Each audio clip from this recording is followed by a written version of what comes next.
Hello everyone, I know you watched this video to accompany you to sleep. So if you like this video, don't forget to like, comment, and subscribe. Also, don't forget to tell me where you are from and what time you watched this video. Let's jump straight into the story. Story 1. On a cold February morning in 2021, staff at Sharon Public School in Kenton, Massachusetts, noticed something unusual. Their colleague, 23-year-old Sandra Birchmore, had been out of touch for several days. Given the recent snowstorm, a delay might have seemed normal at first, but by the fourth day, it was clear something was wrong. Concerned colleagues contacted emergency services, unaware that they were about to set in motion one of the most puzzling and shocking investigations, where an innocent life became entangled in secrets, manipulation, and hidden truths. Sandra Birchmore was born on May 13, 1997, in the small town of Stone, Massachusetts. Her early years were far from easy. Her mother, Denise, battled serious health issues throughout her life, which not only affected her physical well-being, but also placed a significant strain on the family's finances. Sandra's father was completely absent. He played no role in her upbringing or financial support. The responsibility of raising Sandra fell on Denise, her longtime partner, and her maternal grandmother, Grace. Despite their struggles, the family did their best to create some sense of stability for Sandra. Her grandmother Grace played a crucial role in her upbringing, often stepping in as a caregiver when Denise had to undergo treatments or faced health setbacks. Growing up in a household where the adults were constantly navigating life's hardships, Sandra learned independence and responsibility at a young age. From early childhood, Sandra had a deep admiration for public service and was particularly drawn to people in uniform. Whether police officers or members of the military, this admiration was reinforced by the fact that many of her maternal relatives served in law enforcement or the armed forces. This environment instilled in Sandra a strong respect for the law and a desire to be part of something greater than herself. Her interest in police work first emerged at the age of 8 when she was enrolled in a program called Respect. This initiative aimed to teach young participants civic responsibility, communication skills, and respect for those around them. It was there that she first began interacting with police officers, further solidifying her aspirations. By the time she turned 12, Sandra joined the Police Explorers program. Established in the 1970s, this initiative provided hands-on experience for young people interested in careers in law enforcement. Under the guidance of experienced officers, participants learned the fundamentals of police work, safety protocols, and emergency response strategies. Sandra remained involved in the program from 2010 to 2016, showing an impressive level of dedication. Those close to her recalled how seriously she took her training and how much time she devoted to perfecting her skills. This was more than just a passing interest. Sandra saw the program as a stepping stone toward her ultimate goal. However, her journey was far from easy. In 2016, at the age of 19, Sandra experienced a devastating loss. Her mother, Denise, passed away. This was a tremendous blow for her. After Denise's passing, Sandra's aunt, her mother's sister, stepped in to provide support and guidance. This heartbreaking event coincided with the conclusion of her time in the Police Explorers program, leaving a profound impact on her life. Her dreams of a career in law enforcement gradually took a back seat as she faced new personal challenges. After finishing high school, Sandra searched for her path. She enrolled in college prep courses, planning to pursue a nursing degree. Despite shifting her focus, her childhood admiration for police culture remained strong, and she stayed in touch with many individuals from the Police Explorers program over the years. Life's challenges and early losses didn't break Sandra, but they made her vulnerable to manipulation. The influences around her and the constant struggle to overcome hardships shaped her character and ambitions, yet they also left her seeking validation and support from those she viewed as authority figures. This longing for guidance would ultimately play a crucial role in her tragic fate. In 2020, after finishing high school, Sandra Birchmore moved to Kenton, a town in Norfolk County, Massachusetts. With a population of around 25,000, Kenton was known for its safe and family-friendly environment, making it an attractive place to settle. For Sandra, this move marked a fresh start. She secured a job as a teacher's assistant at Sharon Public School. Her role involved working with students who had special needs, providing support while also earning a steady income. Though this position wasn't her ultimate goal, she saw it as a stepping stone toward a better future. Her ambitions were closely tied to her experience caring for her mother, which had instilled in her a deep desire to help others. To pursue this passion, she enrolled in preparatory courses for college, balancing her studies with her job in hopes of advancing her career. Her colleagues described Sandra as outgoing and friendly, but at times her behavior seemed somewhat immature. She tended to share personal details, even with people she barely knew, which made some coworkers uncomfortable. Still, she had a genuine love for her students and put effort into her responsibilities despite having limited experience. Her combination of warmth and emotional openness drew people toward her, but it also sometimes led to misunderstandings. Sandra viewed her time at Sharon Public School as a temporary phase on her way to fulfilling her dreams. She was full of plans, preparing for significant changes in her life. However, her trusting nature and eagerness to connect with those around her made her vulnerable, something that would later play a devastating role in her story.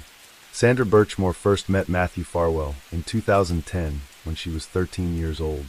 At the time, she was part of the Police Explorers program, where Matthew, then 27, served as one of the instructors. He quickly became an influential figure in her life. Their communication began within the structure of the program, but gradually extended beyond it. By the time Sandra turned 15, she started receiving personal messages from Matthew. These conversations marked the beginning of a relationship shaped by manipulation and psychological pressure. As someone older and more experienced, Matthew skillfully leveraged his position to establish control over her. Over time, their relationship evolved but became increasingly unhealthy.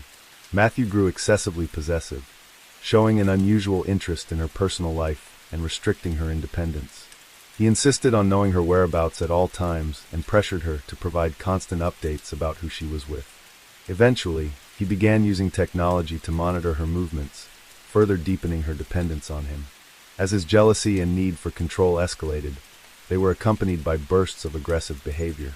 His tone often turned threatening, and any attempt Sandra made to assert her independence was met with resistance.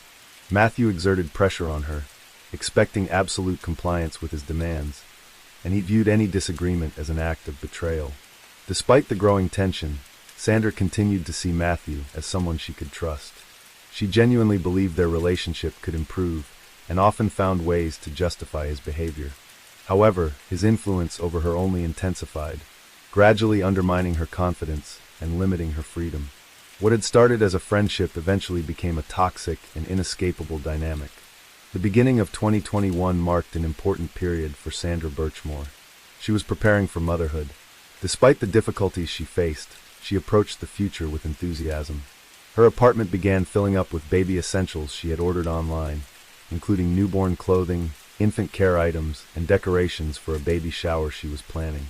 She was eager to celebrate this new chapter of her life with her loved ones, carefully organizing every detail of the event, from decorations to the guest list, despite her financial constraints. Her excitement and energy surprised her relatives, who noted how inspired she seemed by the idea of becoming a mother. Sandra had also scheduled a newborn photography session, intending to capture special moments after her baby's arrival. This decision further highlighted her commitment to her pregnancy and her anticipation of what was to come. However, those close to her began noticing signs of inner turmoil. Much of this stress stemmed from her strained relationship with Matthew Farwell, who remained a significant presence in her life, but was increasingly a source of anxiety. In the days leading up to the tragic events, Matthew's behavior became unusual. He visited Sandra's apartment, claiming he wanted to help her prepare for the baby's arrival. He asked for access to her home, requesting both a key and the door code, explaining that he wanted to be available in case of an emergency. While inside, he seemed particularly interested in her bedroom closet, paying close attention to the space. After he left, Sandra confided in a friend, mentioning that Matthew had been acting strangely. Despite her concerns, she tried to rationalize his behavior, convincing herself that his intentions were rooted in concern. This would be the last time she openly expressed doubt about his actions. On February 4, 2021, colleagues at Sharon Public School contacted the police after Sandra had been out of touch for several days and failed to show up for work. A heavy snowstorm had recently disrupted movement throughout the city, keeping many employees at home. But Sandra's absence raised concerns. Attempts to reach her by phone were unsuccessful. Soon officers were dispatched to her apartment for a welfare check. When officers arrived, they knocked repeatedly and rang the doorbell, but there was no response.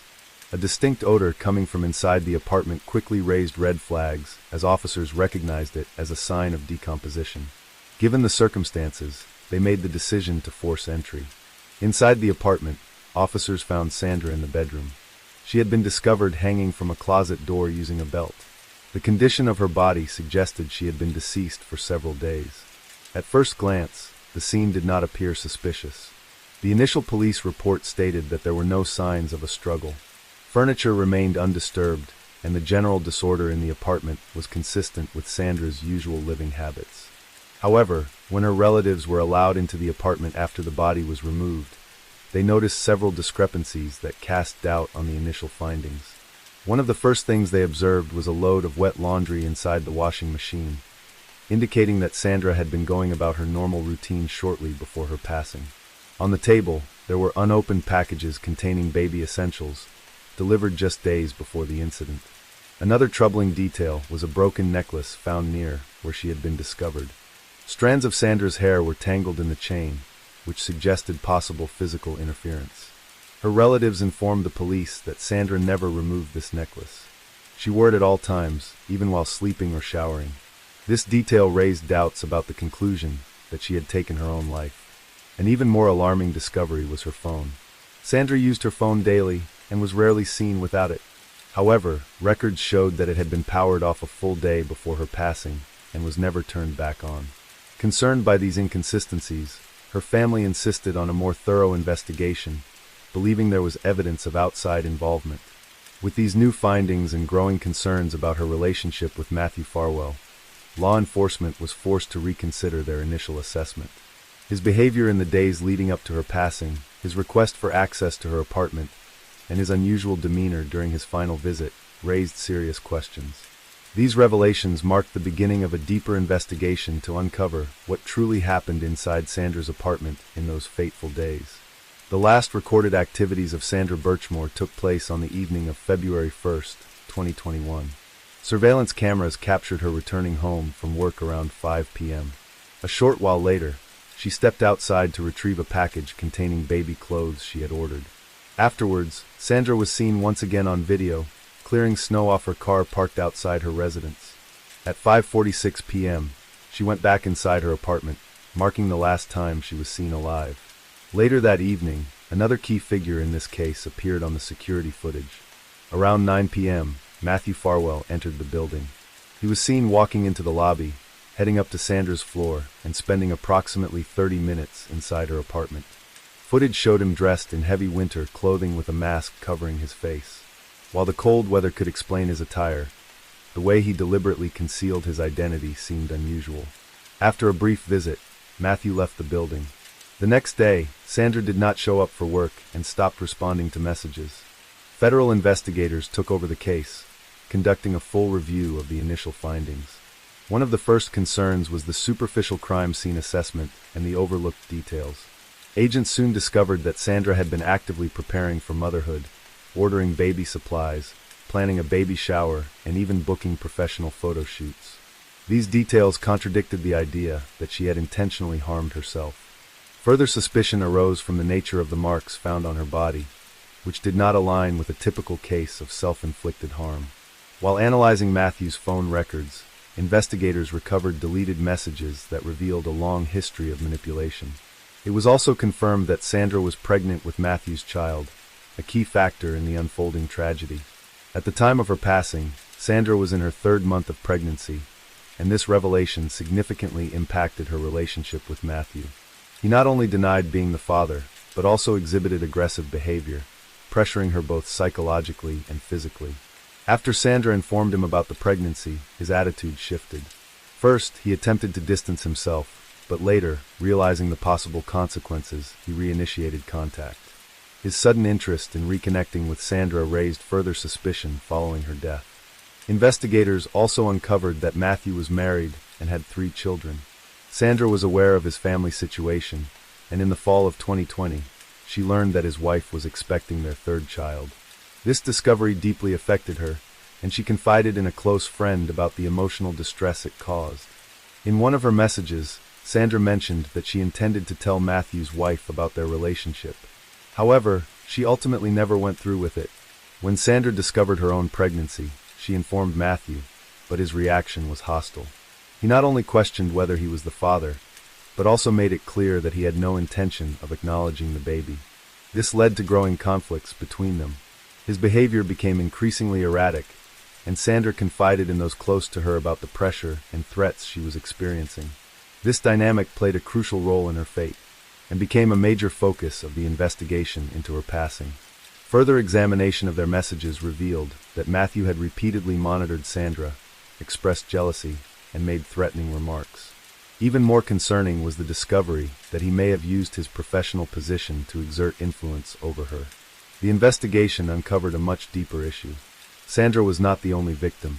A review of the Police Explorers Program archives, where Matthew Farwell had served as a mentor, revealed numerous cases of inappropriate relationships between instructors and participants. Sandra had joined the program at age 13, and her personal involvement with Matthew began when she was just 15.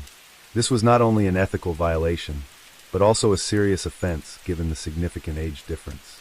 A broader investigation into the Police Explorers program exposed systemic failures that enabled misconduct.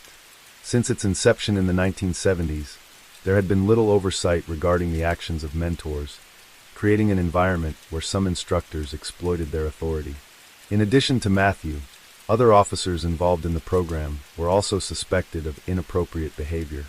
Among them were Matthew's brother William and their superior, Robert Devine. The investigation ultimately uncovered over 200 cases of misconduct, many of which had remained hidden for decades. FBI agents also discovered that a police officer had received an anonymous tip about potential misconduct in January 2021, but failed to file an official report. Instead, he privately warned Matthew, prompting a sudden shift in his behavior.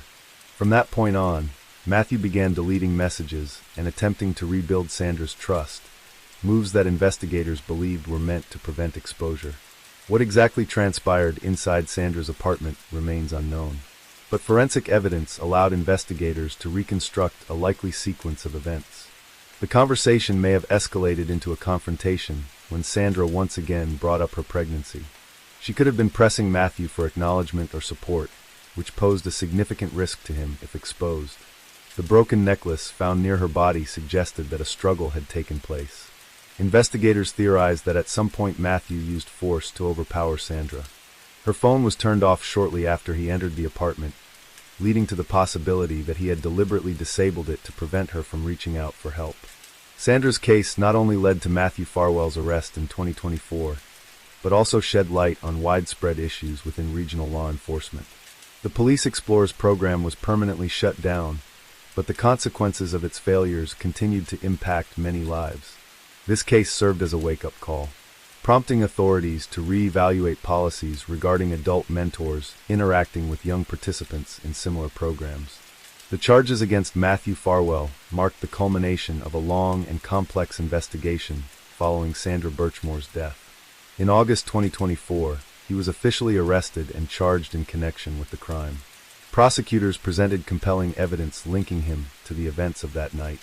Key evidence included recovered text messages from his phone, revealing years of manipulation and coercion towards Sandra, as well as surveillance footage confirming his presence at her apartment on the night of the tragedy.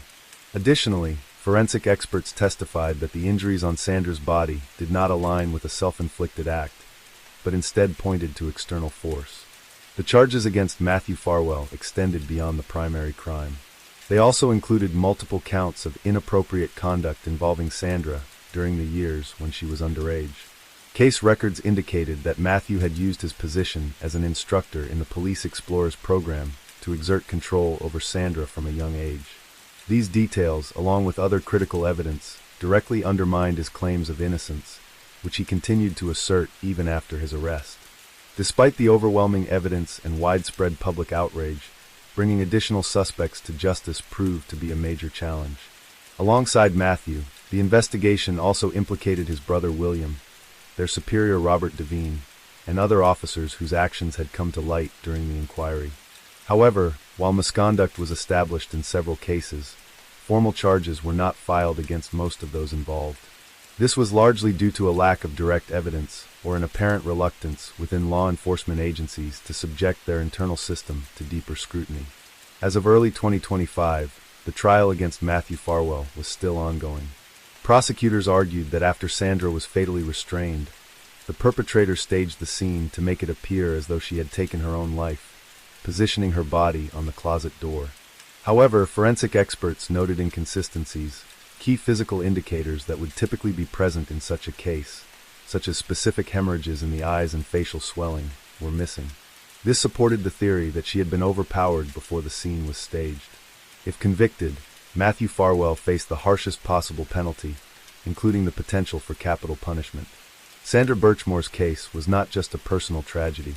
It became a stark reminder of the urgent need for systemic reforms within law enforcement, and increased oversight of programs designed to work with vulnerable individuals. Her memory lived on through the ongoing efforts of her family and activists who continued to push for justice and meaningful change. Story 2.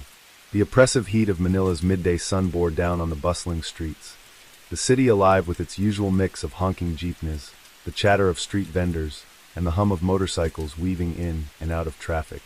Detective Marco Alvarez, drenched in sweat and frustration, stared at the crime scene tape that cordoned off a modest two-story building tucked between a busy market and a row of dilapidated apartments. It was the kind of place that wouldn't normally make the news, small, nondescript, and nestled in the heart of one of Manila's poorest neighborhoods. But that morning, a body had been discovered in the building's small warehouse, an apparent victim of a brutal execution. No signs of a struggle, no fingerprints left behind, just a single bullet hole in the back of the man's head. The victim was Daniel Reyes, a local businessman who had made his name in the import-export business, dealing in everything from electronics to consumer goods. On the surface, his life had been picture-perfect: a successful entrepreneur, a family man with a young daughter, and a comfortable home in the city's outskirts. But Marco knew better than anyone that appearances in Manila could be deceiving. Reyes had his hands in more than just legitimate trade. For years, rumors had swirled about his connections to the darker side of the city: smuggling rings, underground gambling operations, and even ties to local politicians. But no one had ever been able to tie him directly to any criminal activity. Until now. The manner of his death, the clean shot to the head, no sign of forced entry into the warehouse, and no evidence left behind, told Marco this wasn't a random act of violence. This was professional. Someone had wanted Reyes dead, and they made sure it was done right. As Marco surveyed the scene, his thoughts were interrupted by the sound of his partner, Officer Elena Cruz, approaching. She was a seasoned investigator, tough as nails, and had been Marco's right hand for the past 5 years. "Anything?" she asked, her voice low as she scanned the surroundings. Marco shook his head, frustration lining his features. "No, nothing." Reyes was a ghost, the kind of guy who knew how to stay off the radar. No enemies we can identify, no direct links to anything shady. It's like he was untouchable. Elena paused for a moment, then looked toward the warehouse's back door, which was slightly ajar. "What's inside?" Marco followed her gaze, his eyes narrowing. "We don't know yet. Forensics is still going through everything. But we're missing something. If this was just a simple hit, why take the time to make it so clean? Why not just leave him in the street like any other victim?" Elena's brow furrowed as she stepped closer to Marco, her voice lowering to a whisper. "You think this was a warning?" Marco didn't answer right away. He had been thinking the same thing. Whoever had orchestrated Reyes's murder wasn't just eliminating a player in their game. They were sending a message. But to whom? And why? "We'll know more once we get Reyes's phone and computer," Marco said, his gaze shifting toward the building's entrance. "But it's going to take time. His connections, if there are any, are going to be buried deep." As they continued to assess the scene, Marco's mind kept returning to a single thought. There was more to this than just Reyes's death. It wasn't just about eliminating a criminal. This was about something bigger, something far-reaching. Reyes's family, his wife, his young daughter, had been devastated by the news naturally. But what struck Marco the hardest was the look on the wife's face when she'd been questioned about her husband's business dealings. It was the look of someone who had known all along, but had turned a blind eye. Someone who had gotten used to the money, the comforts, and the connections. The same kind of look Marco had seen countless times before in this city, in this country. The look of someone who had made a deal with the devil and had hoped it would never catch up with them. We should head back to the precinct and start digging into Reyes's financials, Elena suggested, breaking Marco from his thoughts. I have a contact who might know more about his ties to the politicians in the area. Marco nodded, grateful for the suggestion. Let's go. But we need to keep this quiet. The last thing we need is the media sniffing around and making this bigger than it already is. They climbed into their car and headed back to the precinct, but Marco's mind was far from the case at hand. The more he thought about Reyes and the circumstances of his death, the more questions piled up. Reyes's connections to the underworld were no secret, but someone had gone to great lengths to make sure no trace of those connections was left behind. It was almost as if they were trying to erase him from existence. As the car hummed along the road, Marco couldn't help but wonder, was Reyes's death part of a larger power struggle in Manila? A struggle between criminals, politicians, and businessmen? Was someone trying to take control of Reyes's empire? Or was this simply a matter of settling old scores? Marco couldn't shake the feeling that the answer lay just out of reach, buried beneath layers of corruption and deceit. When they arrived at the precinct, the air was thick with the usual noise. Phones ringing, officers shouting orders, the constant shuffle of paper. But despite the chaos, Marco felt a sense of urgency. They needed to act fast. Every minute that passed without progress brought them one step closer to losing any chance of solving this case. As they sat down at their desks and began sifting through Reyes's business dealings, Marco's phone buzzed. It was a text message from an unknown number. "You're looking in the wrong place, detective. Stop digging, or you'll end up like him." The message was chilling, but Marco knew one thing for sure. Someone was watching them. And they weren't going to stop until the truth about Daniel Reyes's death was buried for good. Marco stared at the text message for a long moment, his heart pounding in his chest.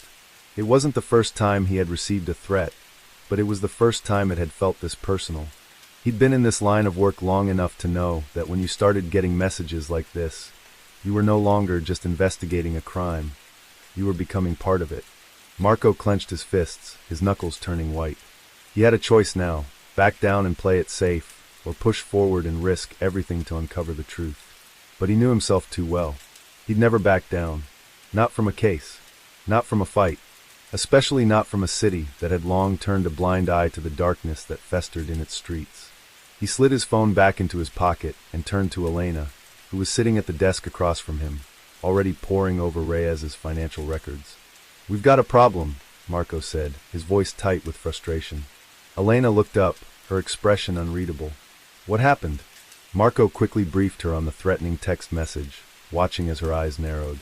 "Looks like we've pissed someone off," Elena said, her voice low but steady. "You think this is connected to Reyes's murder?" "I don't think it's a coincidence," Marco replied. "Someone doesn't want us digging into his past. We need to figure out who's behind this before they do something to stop us permanently." Elena nodded, the weight of the situation settling over both of them. "I'll have the team increase surveillance. If we're being watched, we need to know from where." Marco didn't respond, his thoughts already drifting back to the case. Reyes's death was just the tip of the iceberg. There was something much larger at play here, something that had its roots buried deep in Manila's criminal underworld. They had to get to the bottom of it before the people behind this got desperate enough to silence them too. Over the next few days, the investigation began to pick up pace. They followed leads that led them through the maze of Manila's back alleys, meeting with informants who were too terrified to give up any real information, and sifting through a mountain of paperwork that only deepened the mystery surrounding Reyes's business dealings. But it wasn't until they began digging into his connections with local politicians that the case started to take shape. Reyes had been more than just a businessman. He had been an integral part of a web of corruption that reached the highest levels of government. His smuggling operations were a well-oiled machine, with politicians and law enforcement officers on his payroll, all of them turning a blind eye in exchange for a share of the profits.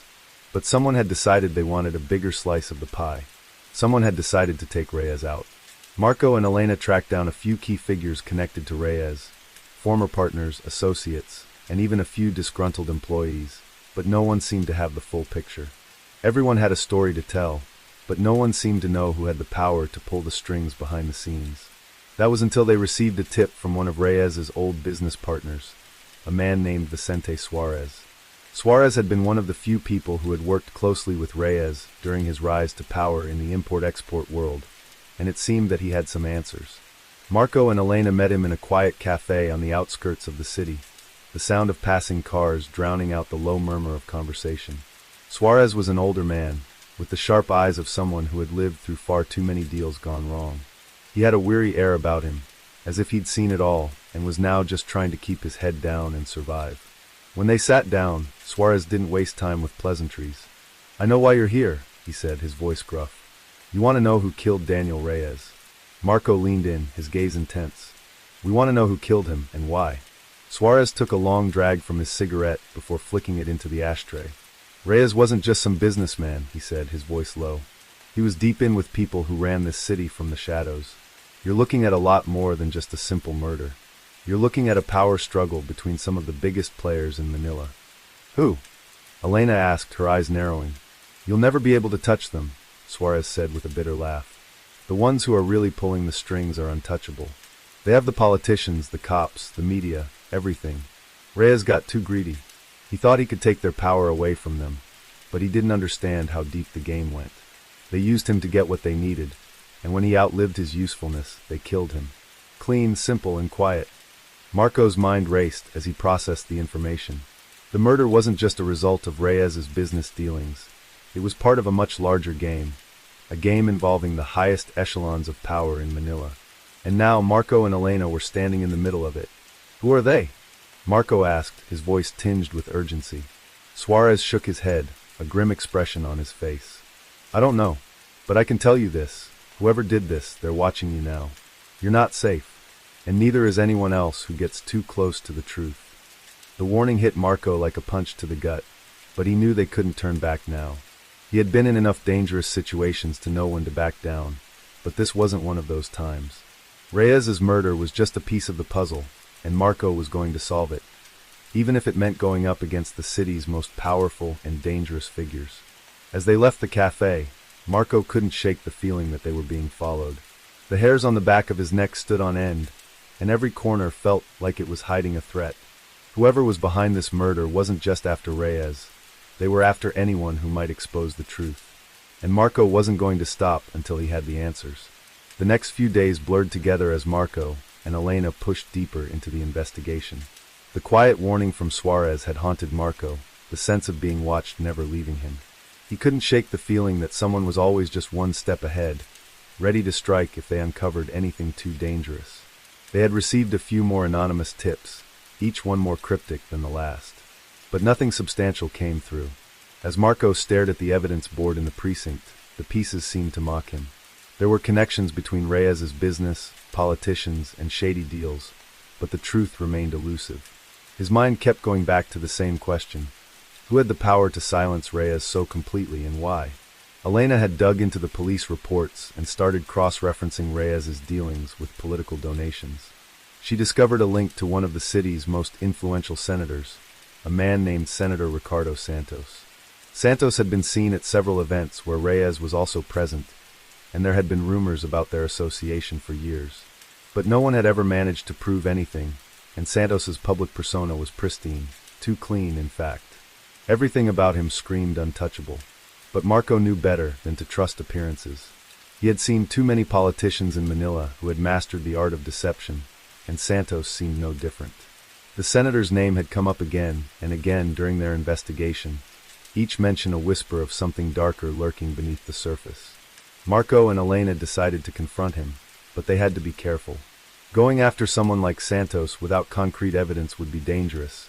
He had connections everywhere, and any move they made could backfire in ways they couldn't anticipate. They arrived at Santos's office in the early afternoon, the grand building a far cry from the dingy streets where the investigation had started. The senator's secretary, a prim and proper woman with a cold smile, ushered them into a well-furnished conference room. The polished wood and expensive furniture made Marco feel out of place, like a shark in a tank of clear water. After a few minutes, Senator Santos entered, his smile warm but calculating. He was in his late 50s, with graying hair and the air of a man who had spent his life in the public eye. Detective Alvarez, Officer Cruz, he greeted them with a handshake. "What brings you to my humble office today?" Marco didn't waste time on pleasantries. "We're investigating the murder of Daniel Reyes. We have reason to believe that you were involved with him." Santos's smile faltered slightly, but he quickly regained his composure. "Reyes," he said, feigning surprise. "I don't know what you're talking about. I met him a few times, yes, but I had no business dealings with him. He was a businessman. I'm a senator." His tone was smooth, rehearsed. "You expect me to believe that?" Elena asked, her voice cutting through the tension. "There are records of your meetings with him. Political donations, business dinners. Your names are all over the place. And don't think we haven't checked your associates. There are people in your circle who have known Reyes for years." Santos's gaze hardened, but he didn't lose his calm demeanor. "I'm sure you've checked everything, detective. But you're mistaken if you think I had anything to do with his death. Reyes was a complicated man, and I had my disagreements with him. But murder? That's not my style." Marco leaned in, his voice lowering. "Then who's behind it, Senator? Who has the power to take out someone like Reyes and make it look so clean?" Santos's eyes flickered, just for a moment, before he forced a smile again. "I have no idea. But you should be careful, detective. Investigating people like me can be dangerous.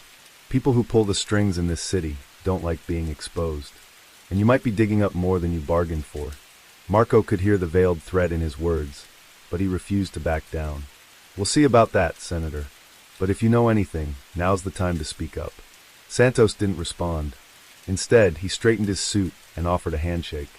"I think this conversation has gone on long enough, detective. I have nothing more to add. But I wish you the best of luck with your investigation." The handshake was firm, but Marco could feel the underlying tension. It was clear that Santos knew more than he was letting on, but he wasn't going to crack under pressure, at least not yet. As they left the senator's office, Marco couldn't shake the feeling that the man had been playing them from the start. Every word had been calculated, every smile practiced. But there was one thing that Marco couldn't ignore: the flicker of fear in the senator's eyes when they mentioned Reyes's murder. It was subtle, but it was there. It was the look of someone who knew more than they were willing to admit. "He's lying," Marco said as they walked back to their car. "Santos knows exactly what happened to Reyes, but he's not going to tell us. Not until we have more to force him into a corner." Elena agreed. "We need to dig deeper into his associates, his donors. If Reyes was involved with him, then someone else knows something too. We just have to find the right person." That night, Marco lay awake in his bed, staring at the ceiling. The case had taken a dangerous turn. They were now involved in a battle with the city's most powerful figures, and the stakes had never been higher. But as he thought back on the clues they had uncovered, Reyes's hidden dealings, the web of corruption, and the subtle fear in Santos's eyes, Marco knew one thing for sure: they were close. Too close. And the closer they got, the more dangerous it would become. The only question now was whether Marco and Elena could make it to the finish line without becoming the next targets in the deadly game they had entered. Let's jump to next story. Story 3. In the shadowed alleys of Yangon, where the colonial facades crumble under time's weight and electric wires hang like forgotten webs above the streets, a city hummed with secrets few dared to uncover. The air was thick with monsoon humidity, and even thicker with the kind of silence that follows after gunfire, unheard but sensed. Just past midnight, in an unmarked warehouse by the Lang River, the body of Yutin Mong was found slumped against a crate of smuggled jade stones. His hands were tied with fishing rope, his mouth stuffed with a rolled-up newsprint from last week's military-approved headlines, and a single bullet had entered his temple with surgical precision. Detective Ne Win, one of the few remaining independent investigators still walking the tightrope between law and survival, arrived at the scene with a cigarette barely lit and his mind racing with the weight of what this murder meant. Yutin Mong wasn't just another name in the growing list of disappearances quietly accepted in the country's darker corners. He had been a whistleblower, a former customs officer who had dared to bring forward classified documents linking high-ranking military personnel with an illicit jade trade funneling millions into offshore accounts. He had vanished weeks ago, shortly after his last meeting with a foreign journalist, and now, his broken form told Ne Win everything he needed to know. The message wasn't just about silence, it was about warning. As Ne Win crouched beside the corpse, flashlight casting pale light across the green glint of scattered stones, he noted something that didn't quite fit. A symbol, crudely carved into the wooden floorboards beneath Yutin Mong's feet. A triangle with a single vertical slash. He recognized it. It wasn't part of the local gang iconography, or any known rebel group signature. It belonged to a faction most believed had been dismantled a decade ago. The Saya Syndicate, a shadow group that had once operated between Mandalay and Muse, controlling a pipeline of drugs, gems, and weapons before vanishing after a brutal crackdown. If this was their calling card, it meant something far worse than one rogue murder. It meant the game was restarting, and the players were moving pieces in silence again. He lit another cigarette and turned to Koang, his quietly loyal assistant and tech specialist. Send this to the database. Cross-reference that symbol with anything post 2015, he said, motioning to the floor. And check maritime traffic. If they smuggled jade through here, someone got paid to look the other way. Koang nodded, already typing furiously into his tablet. And what about the girl? The one who tipped off the journalist? Naewin paused. There was a silence before he spoke again. Idandar. She was last seen in Kayok Myong. If she's still alive, she's next. 2 hours later, they were driving through the slick streets toward the outskirts of the city, the wipers brushing away sheets of rain like frantic hands. The deeper they moved into the industrial zones, the less the city resembled civilization. It became a patchwork of shadows, flickering lights, and men with guns who didn't wear uniforms. Naewin had always known the rules of this game. Truth was currency, but silence was power. He'd chosen his path long ago, but the danger was no longer a theoretical cost. It breathed down his neck now. His phone buzzed. A message from an unknown number. Leave this. Or disappear like he did. H. He showed the message to Koang without saying a word. The young man swallowed hard, but kept typing. They're watching us, he said quietly. Naewin nodded.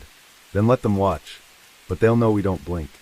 When they reached the address, the building looked abandoned, an old colonial apartment structure, half the windows boarded up, the others broken. Inside, however, they found Idandar. Barefoot, eyes red, fingers trembling as she clutched a plastic folder close to her chest like a lifeline. He said they'd come for me too, she whispered as they entered. Tin Mong, he told me to run. But I couldn't. I have what he gave me. She handed them the folder, and inside were photocopies of documents Naewin immediately recognized. Shipping manifests, coded communications, even military approval stamps. All of it pointed to something bigger. Not just jade, but human trafficking routes disguised as cargo shipments. The names were redacted, but the patterns were unmistakable. Ports that weren't supposed to be active were processing shipments twice a week, guarded by civilian contractors. A common euphemism for paramilitary forces. He was trying to stop them, Idandar said. He thought exposing it would save lives. She looked at Naewin, her voice breaking. Was he wrong? Naewin didn't answer right away. He didn't know what the answer was anymore. The rules had changed.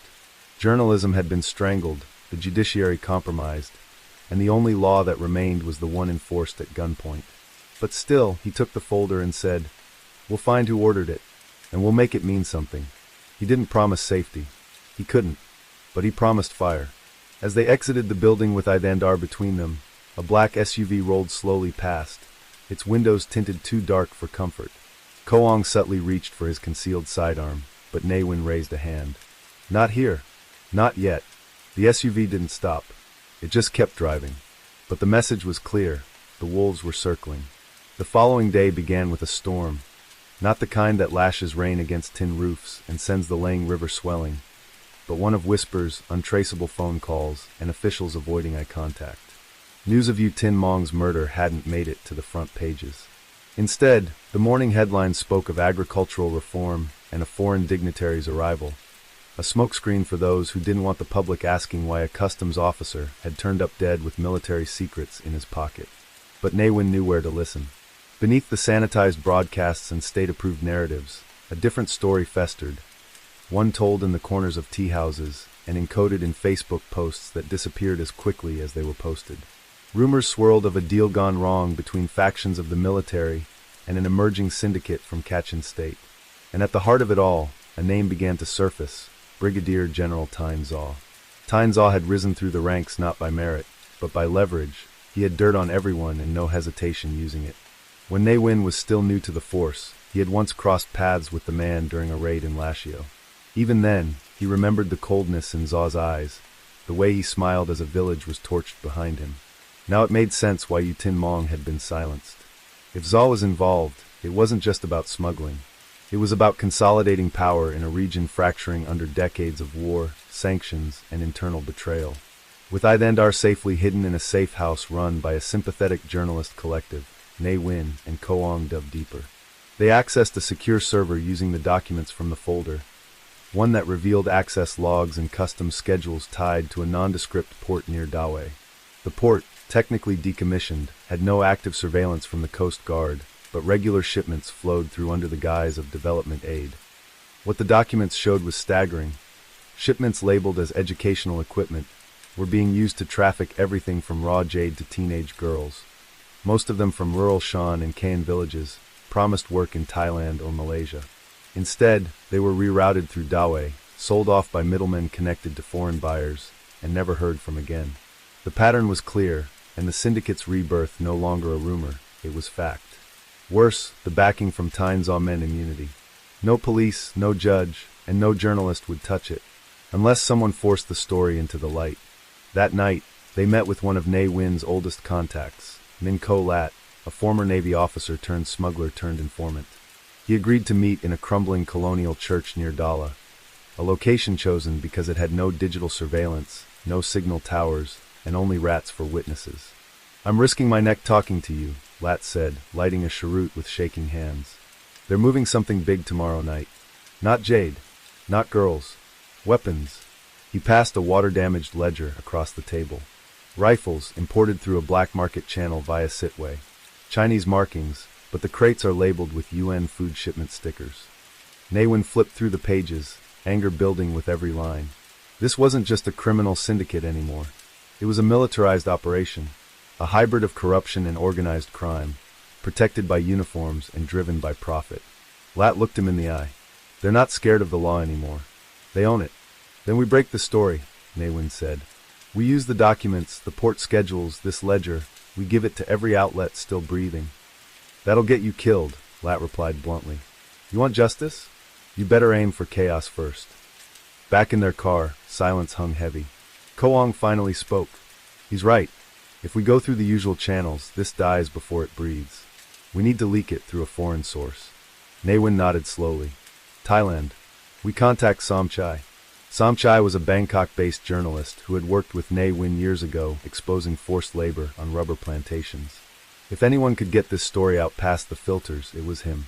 They encrypted the files and sent the first batch, photos of the ledger, scans of the shipping manifests, and a breakdown of the routes. Within hours, Somchai confirmed receipt and promised to begin verifying and translating. "It's a death wish," he wrote, "but it's a good one." But they weren't fast enough. The next morning, Ne Win's apartment had been ransacked. Drawers pulled out, walls torn into, computer hard drives gone.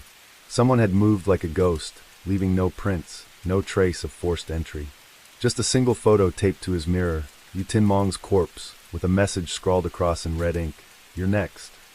That same hour, Ithander's safe house burned down. The journalist who sheltered her escaped with minor injuries, but the girl was missing. The only thing left behind was her torn locket, scorched but recognizable. Ne Win's stomach dropped. This was war now, not investigation. Every line had been crossed. They weren't just cleaning up loose ends, they were erasing all traces. "This is how they work," Ne Win muttered as he watched the fire crew hose down the last of the smoking ruins. "They don't silence people. They disappear them. Completely." Koong clenched his fists. "Then we disappear the lie instead." By the end of the day, the files had reached more than a dozen reporters, activists, and underground outlets. It would take a few days for the full scale to erupt, but once it did, Myanmar's murky underbelly would no longer stay hidden. But Ne Win knew better than to celebrate. The syndicate would strike back. Hard. The news broke on a Monday morning. A leaked video appeared on a Thai-based news channel showing cargo crates being opened. Inside, rows of assault rifles wrapped in children's blankets. Simultaneously, several exposés went live on independent blogs and dark web forums, tracing the connections between Brigadier General Tyne Zaw, shell companies in the British Virgin Islands, and shadow logistics firms operating out of Rakhine State. By noon, the damage was irreversible. Hashtags exploded across Southeast Asian social media. The government issued a blanket denial, and journalists both inside and outside Myanmar received anonymous death threats. But none of it stopped what had begun. Ne Win watched from a distance, lying low in a safe house on the outskirts of Tongiai. His name was already being circulated by pro-military accounts as a foreign collaborator and traitor to national security. That didn't matter anymore. What mattered was that the story was alive. Koang, working from an undisclosed VPN network, kept feeding encrypted files to Samchai and others. The girl, Idandar, however, was still missing. Every moment she stayed out of sight chipped at Ne Win's resolve. He had risked everything, but the cost was now personal. This wasn't a case anymore. It was a reckoning. 3 days after the leak, a message arrived. A short video, sent to a private channel they had set up for emergencies. Idandar, blindfolded, bloodied but alive, sitting on a chair in a room with concrete walls and a single hanging bulb. A masked man stood beside her and spoke in Burmese. "You want truth? Truth has a price. If you value her life, come alone." Midnight. The old cement factory near Sheepaw. Then the screen cut to black. Koang slammed his hand on the desk. "They want to lure you out. You can't go." "I have to," Ne Win said, the words dry and final. "She trusted me. I won't let her die because I tried to play hero from behind a keyboard." "Then we do it smart," Koang countered. "We go together. I'll plant surveillance gear. We'll have audio, maybe even drone backup. We just need eyes." Midnight came heavy with mist. The cement factory, long abandoned, loomed like a ghost against the night. Ne Win entered first, his footsteps echoing across cracked concrete. A few overhead lights flickered to life, controlled remotely, no doubt. A trap, but one he had no choice but to walk into. Idandar was there, as shown in the video, still tied but now gagged. The man beside her wore no mask this time. Brigadier General Tynes Aw stood tall, his uniform absent, but his presence unmistakable. "Detective," he said calmly, "you were a respectable man. You should have stayed that way. You murdered a whistleblower, trafficked children, smuggled arms into a conflict zone, and burned a girl's life to the ground." Ne Win replied. "Respect dies when decency does." Zaw laughed. "And you think exposing this to the world will stop me? Myanmar eats scandal for breakfast and forgets it by lunch. You'll die here, and she'll be sold off to some rich family in Macau. All you've done is waste time." But time was exactly what Ne Win had used wisely. As Zaw raised a silenced pistol, a buzzing sound cut through the air. A drone, small and nearly invisible, hovered above. A second later, a flashbang detonated at the far end of the factory, and Koang emerged from the shadows, gun raised. "Drop it!" he shouted. Zaw fired first. The bullet grazed Ne Win's shoulder, spinning him to the ground. But Koang's shot was true. It hit Zaw's center mass, dropping him like a stone. Chaos erupted as more armed men rushed from behind crates and walls, but Ne Win and Koang were ready. Flashbangs, smoke bombs, and drone surveillance guided them through the confusion. By the time it ended, 6 were dead, 3 captured, and Idandar was safe, sobbing in relief as Ne Win untied her hands with trembling fingers. They fled before military reinforcements could arrive, but the evidence left behind, videos, communications intercepts, documents retrieved from Zaw's briefcase, was enough to implicate not just him, but his entire network. It became clear this wasn't just a rogue faction. This was a state-embedded syndicate, operating for years with impunity. Now the cracks had become visible, and the world had seen.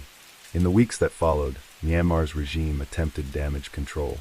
Zaw's death was labeled an unfortunate casualty during an anti-terror operation. His body was buried quietly, no honors, no flag. But the people weren't silent anymore. Activists reappeared from exile. Protests grew in whispers. Foreign governments took notice, and sanctions were quietly reconsidered. The world hadn't been saved, but someone had lit a fire. Ne Win, Koang, and Idandar vanished into the mountains, aided by allies from the resistance networks in Shan State. They adopted new identities, new lives. Ne Win never stopped investigating. He simply changed his methods. Where once he worked with files and badges, he now worked with whispers and truth passed hand to hand like contraband. Idandar, once a terrified informant, began speaking under an alias to foreign human rights groups, her voice steady, her story spreading. Koang built encrypted systems that now serve underground media outlets all across Myanmar.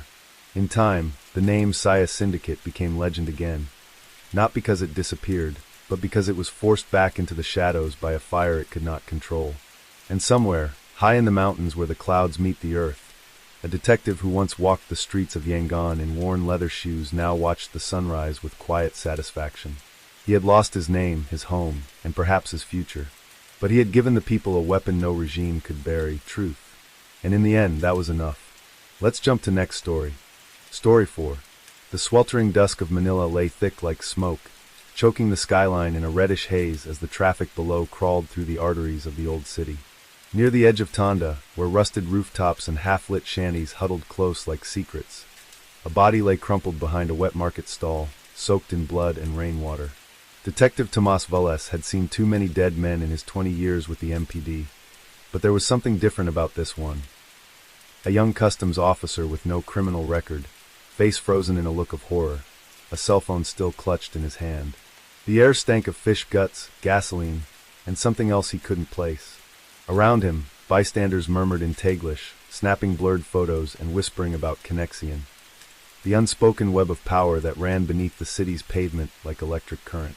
Velez crouched, ignoring the shouts of the barangay tanod trying to control the crowd, and pried the phone from the corpse's fingers. It was still recording. A low-quality video played for a few seconds before cutting to black. Crates being opened inside a warehouse, soldiers in plain clothes moving boxes marked as medical supplies, and a voice saying, "Make sure the Taiwanese shipment clears port tonight." Then silence. The body was quickly tagged as a robbery gone wrong, and the coroner's report was fast-tracked with uncharacteristic efficiency, but Velez knew better. This was no petty mugging. The officer, one Julio Marasigan, had stumbled onto something, and someone had made sure he didn't live long enough to expose it. Back at precinct headquarters, the paperwork was thin. Julio had been a mid-level checker at the port of Manila, tasked with approving shipments that passed through Pier 2, one of the busiest docking points in the country. The port was a monster, swallowing container ships whole, its network of warehouses and customs terminals a perfect cover for every kind of illegal transaction imaginable. Drugs, weapons, fake designer goods, even people. It all passed through if the right hands were greased. Velez lit a cigarette in his dimly lit office and scrolled through Julio's call logs. The last number he contacted belonged to a journalist, Mara Sison, freelance, known for publishing unpopular truths and crossing lines most reporters avoided. He called the number. She answered on the third ring, voice tight with exhaustion. "If this is about Julio Marasigan," she said without greeting, "I didn't kill him. But he was trying to give me something." "What was it?" Velez asked. "Proof. Names. A smuggling route that stretches from Subic to Cavite with stopovers in Manila. Everything masked as disaster relief. He said if I published it, people would die. And now he's dead." A pause. He was right. They agreed to meet that night in a parking lot near Robinson's Place Ermita, a public enough space to avoid attention. Velez arrived early and watched the surroundings like a hawk, noting each tricycle that passed, every pedestrian who lingered too long. Mara arrived 10 minutes late, dressed in denim and fatigue, clutching a flash drive in her trembling hand. "I don't want this anymore," she said, thrusting it at him. "There's footage, documents, maybe even names. But if I publish it, I'm next." Velez took it, slipping it into his coat. He could feel its weight, not physical but political. What lay in that drive could either spark reform or seal his death warrant. "Go underground," he told her. "Disappear. Now." Back in his apartment in Sampaloc, Velez opened the drive on an old laptop disconnected from any network. What he found made his blood run cold. Video files, customs records, payment logs. Enough to prove the existence of a major smuggling ring using humanitarian cover to traffic military hardware from China to separatist elements in the south. Names were redacted, but not well enough. One stood out. Colonel Danilo Guerrero, head of regional customs enforcement, and a man Velez once arrested for bribery, only to watch him walk free the next day with a promotion. Guerrero had power, friends in high places, and the kind of money that made politicians bend like bamboo. Taking him down would require more than evidence. It would require leverage, and Velez had none. Not yet.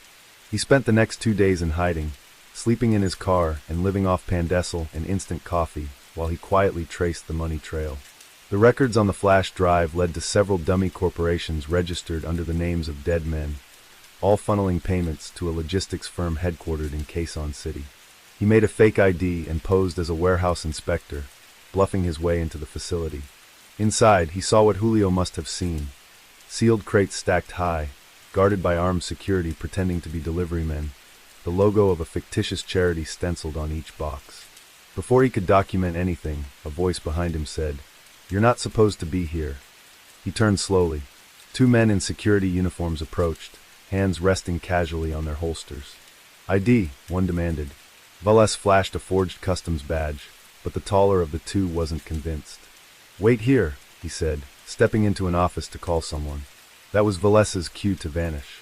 He slipped through a side entrance, climbed over a rusted chain-link fence, and sprinted down an alleyway until he was sure no one followed. His lungs burned, his heart pounded, but the footage he had taken with a hidden cam was intact.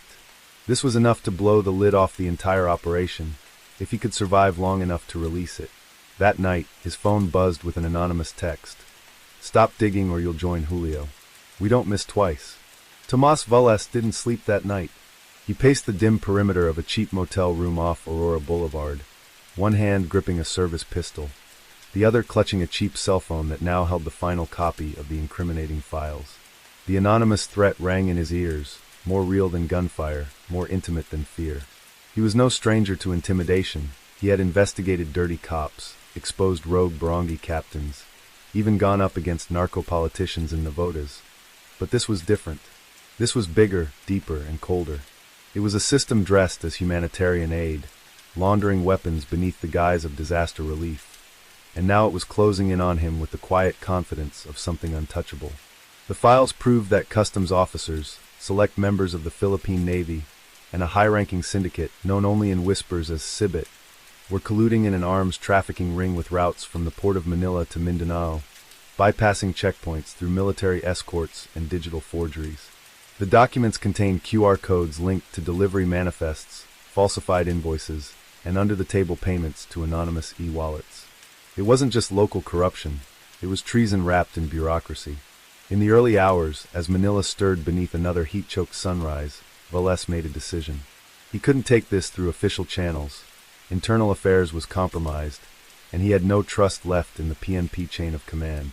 Instead, he drove to a church compound in Paco, a forgotten pocket of the city where the noise dulled, and the walls still carried the smell of candle wax and sanctuary. Father Rolando, a priest who had once saved Veles's life during a drug raid gone wrong, took him in without question. Inside the sacristy, under an old wooden crucifix, they set up a laptop and burner modem. If you're right, the priest said quietly, this could start a fire no one can put out. Or bury me with it, Veles replied. He uploaded the files to 3 whistleblower platforms, including one hosted outside the Philippines. Then he created a dead man's switch. If he didn't log in within 48 hours, an email with names, maps, and footage would automatically go out to every journalist, embassy, and human rights watchdog in his contact list. He knew it wouldn't be enough. That same day, Mara Sison was abducted in Makati. Witnesses claimed she was pushed into a gray SUV by plainclothes men who flashed military IDs. Her social media accounts were wiped.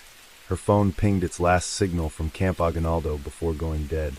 Veles saw the news as he sat in a corner of a rundown carinderia, watching from a battered TV mounted in a cage above the cashier. The announcer said she was under investigation for possible cyber crimes. He knew better. They were trying to silence every voice that knew the truth. By nightfall, Veles was back on the move. He reached out to a former NEI tech analyst named Gwen Tuazon, now freelancing in the murky overlap of cybersecurity and activism. They met in a shuttered co-working space in Ortigas, where she decrypted the raw data on the flash drive and uncovered even more damning intel.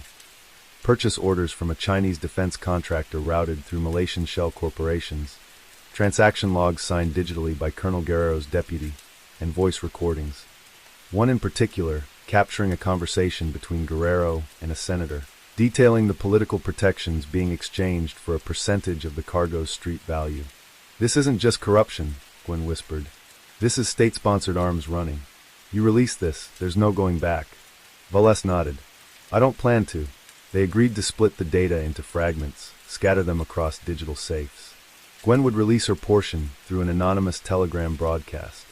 Veles's portion would go to an international press outlet with legal backing. The rest would remain buried until needed.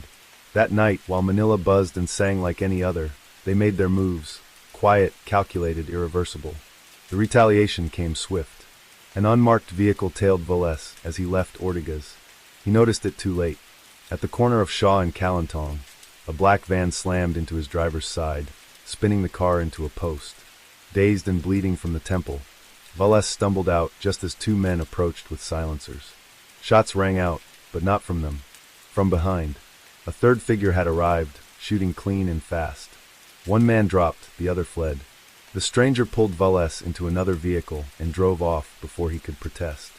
When he awoke, bandaged and sore, he was in a safe house in Antipolo, and his savior turned out to be retired General Enrique Diaz, formerly head of anti-smuggling operations, forced into early retirement after exposing a similar ring in Cebu. "You made enemies in every uniform," Diaz told him, handing him coffee. "But you also lit a fuse." In the following days, the story broke. Mara Sison, now smuggled out to Singapore with help from international contacts, published the entire investigation through a global watchdog group. The Manila smuggling ring trended worldwide.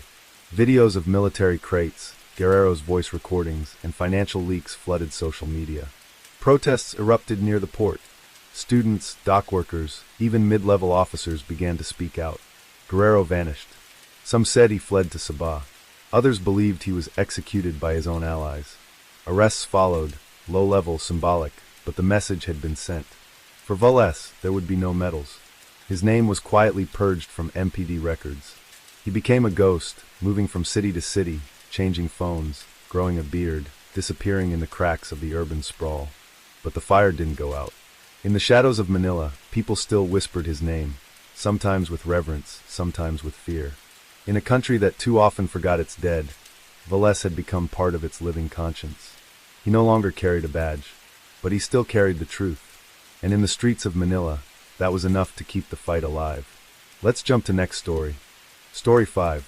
The rain fell in steady sheets over Lima's Barrio Chorrillos, soaking the narrow alleys and turning the dust into thick sludge.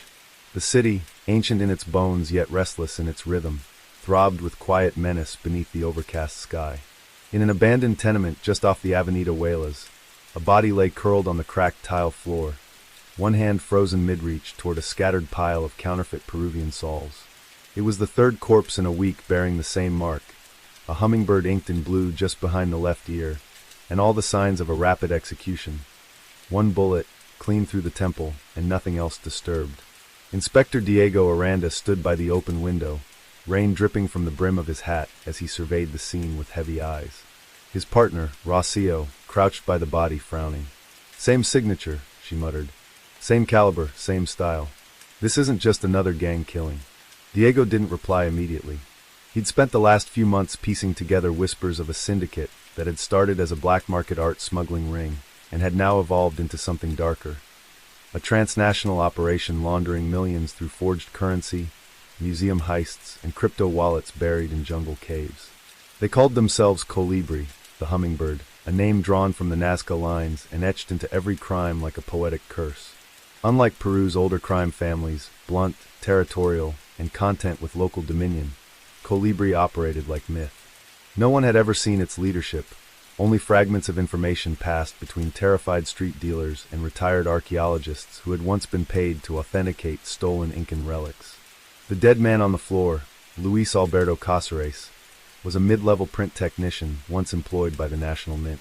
Fired 2 years ago after a quiet internal investigation, he had since vanished into Lima's underworld, reappearing only as a name on a suspect list involving counterfeit banknotes found in Colombia. Now he was dead. Diego lit a cigarette with shaking fingers. "This isn't about turf," he said. "It's about erasure.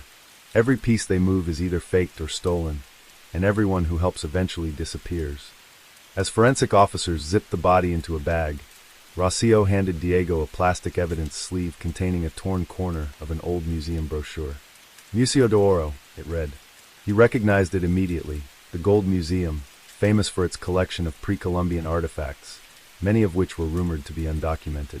Rumors had swirled for years about forgeries and insider theft, but no charges had ever stuck. If Cáceres had been working with Colibri, the brochure might have been a reminder or a warning. They left the tenement just as the rain slowed to a mist, the city stretching before them like an open wound. Diego's next stop was a contact in Miraflores, a conservator named Julia Menezes who had once dated a former Colibri courier and now ran a side hustle appraising private collections. She agreed to meet under the Torre Larco Bridge, far from her studio and further still from anyone with a badge. "I haven't heard that name in months," she whispered when he mentioned Cáceres, "but I know who he worked for. They don't print in Lima anymore. They've moved the operation somewhere near the Madre de Dios. Remote, untraceable. The only way in is with a guide. And those don't come cheap. Who runs it? Diego asked. No one knows. They call her La Sombra. The Shadow. Spanish educated, speaks Quechua like a priest, and burns anything that smells like loyalty. Julia handed him a scrap of parchment with GPS coordinates and a phrase in elegant script. To do oro sangra. All gold bleeds. Diego didn't sleep that night. He watched the city's lights flicker from his tiny apartment window and replayed every detail. Caceres' empty eyes, the printed bills, the brochure, Julia's trembling voice. He knew Rocio wouldn't approve of going rogue, but bureaucracy would never catch ghosts. The next morning, he took a week's leave and boarded a flight to Puerto Maldonado, gateway to the Peruvian Amazon, where the jungle swallowed secrets like a mouth. He arrived to find heat and silence. The town pulsed with unspoken business, illegal mining, stolen timber, human trafficking, and amid the haze of diesel and red dust, he located the man Julia had named. Felipe, a former guide for ecotourists turned mercenary ferryman. Felipe looked Diego up and down and said simply, "If you're hunting shadows, don't expect to come back." Diego paid in gold.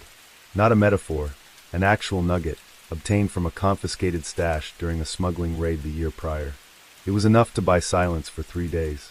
They took a battered canoe upriver, navigating through dense canopies where the sun rarely touched the soil. Each night, Felipe told stories about miners who vanished in pits, of cursed tombs, and of a woman who paid with diamonds to keep a village silent. On the third day, they reached the coordinates, a clearing marked with wooden totems and ash circles, and beyond it, a metal door embedded in rock like the entrance to a bunker. There were cameras, motion sensors. No guards visible, but Diego knew they were there. Felipe refused to go further. "I take you to the edge," he said. "Beyond that, it's your grave." Diego nodded and stepped alone into the clearing. Inside the door, what he found wasn't a camp or hideout. It was a laboratory. Machinery hummed with the precision of European engineering, and presses bore the markings of repurposed minting equipment. On a nearby table sat stacks of counterfeit sols in US dollars, their quality nearly indistinguishable from the real thing. There were crates labeled in Quechua, sealed with wax, and a single laptop left open beside a mug still warm. Whoever had been there had left just minutes earlier. Then he saw the symbol carved into the metal paneling above, the hummingbird, wings outstretched, beak pointed west. And on the screen, a single line of text typed in real time. "Inspector Aranda, welcome to your funeral." Diego froze, his breath catching as the glow of the laptop screen painted his face in the dim, sterile light of the underground facility. The words on the screen blinked, mocking him with eerie precision. Someone was watching. Someone knew he was coming. Before he could even process his next move, the lights above flickered once, then shut off entirely, plunging the room into darkness. The hum of the machines silenced all at once, leaving a void filled only by the pounding of his heart. He drew his sidearm, pressing his back against the cold metal table as faint footsteps echoed from somewhere deeper within the compound. The flashlight on his phone cast a shaky beam across the floor, revealing nothing but scattered cables and the fading warmth of the recently used mug. He backed out slowly, counting the steps until he reached the door, only to find it sealed shut behind him. Locked. Trapped. But panic never served him before, and it wouldn't now. He scanned the room again, and found an air duct barely wide enough to squeeze through. Prying it open with a knife, he crawled in, inch by inch, ignoring the metal biting into his shoulders. He emerged in what looked like a cargo bay, a larger room filled with wooden crates bearing customs stamps from across the globe. The smell of chemicals, fresh ink, and oil mingled in the air. On the far wall, a projector flickered to life, casting a single image across the floor. The hummingbird, drawn in bright crimson with wings bleeding down the screen. A voice followed, soft, feminine, unflinching. "Inspector Aranda," it said in Spanish, "you're very persistent for a man who doesn't understand the cost of truth." He fired toward the voice, hitting only concrete. "Come out," he shouted. "I'm not leaving without a name." A pause, then a chuckle. "I already have yours," the voice replied. Suddenly, a door behind him burst open, and smoke filled the chamber. 2 masked figures entered, weapons raised. He dove behind a stack of crates, returning fire, but he was outnumbered, outgunned, and deep in their territory. He managed to take one down, a lucky shot to the thigh, but the other closed in. Just as the barrel of the enemy's rifle leveled with Diego's face, a gunshot cracked from above. The guard collapsed. Diego turned and saw a familiar silhouette emerge from a catwalk overhead. Rocio. She tossed him an extra clip. "You're lucky I read your search history before you took your leave," she said grimly. Together, they cleared the rest of the facility room by room. There were no other guards, only shadows, hard drives, and crates full of blank currency sheets ready for printing. They found maps on the walls, shipping routes connecting South America to Europe, Africa, and Asia. One wall bore a gallery of photographs, bank managers, customs officials, 2 senators, and even a vice minister. All tagged, all compromised. In the middle was a blurry image of a woman in sunglasses, seated at a balcony in Cusco. No name, just La Sombra. They copied everything. Data, ledgers, surveillance logs. By dawn, the facility was nothing but smoke and silence. Felipe was waiting at the river's edge, eyes wide when he saw them both alive. "You were in there more than 6 hours," he muttered. "I thought you were dead." "Not yet," Diego said. Back in Puerto Maldonado, they found the local police station burned to the ground. Arson, according to a panicked crowd. Someone had known they were coming back. Rocio arranged for a safe route to Arequipa via cargo truck, where they could upload the data in relative safety. The files were so massive, so damning, that no Peruvian news outlet would touch them. Instead, they sent them to El País in Spain, The Guardian, and a non-profit legal watchdog based in Canada. Within 48 hours, the story broke across the world. Inside the Gold Blood Cartel, how Peru's lost art funded a global counterfeit empire. The fallout was immediate. Embassies demanded investigations. Foreign investors froze aid. The Museo de Oro was shut down indefinitely. Protesters surrounded government buildings with signs that read to do Oro Sangra. The vice minister in the photograph was found dead in a Lima hotel room, an apparent suicide, though many believed it was a cleanup job. Half a dozen customs officials vanished. And the image of La Sombra, her sunglasses, her cigarette, her calm posture, circulated like an icon of modern villainy. Still, no one could identify her. Facial recognition failed. Interpol hit a wall. For Diego, the fallout was both vindication and exile. His suspension came fast, unauthorized action, compromising a federal investigation, the usual song of bureaucratic betrayal. But Rocio leaked his story to an international blog, and suddenly he became something else. A ghost with a badge, a folk hero for a generation that had stopped believing in justice. He disappeared into the Andes, rumored to be living among Quechua farmers under a false name. Occasionally, encrypted messages reached Rocio. Short updates, strange riddles, sometimes coordinates. She followed them once, only to find a drone camera and a flash drive buried under a cairn. La Sombra was still out there. Somewhere between Cusco and Bogota, between war and commerce, she continued to orchestrate theft and forgery with the grace of an opera conductor. But she no longer moved freely. Her network cracked. Her name was whispered in fear now, not by rivals, but by allies. Trust had rotted. And Diego, he still hunted. Not for revenge, not even for justice, but because, in Peru's blood-soaked underworld, he had become the one thing crime feared more than exposure memory. Let's jump to story. Story 6. Caracas was choking under the weight of heat and power outages, a city trembling with the silence of desperation.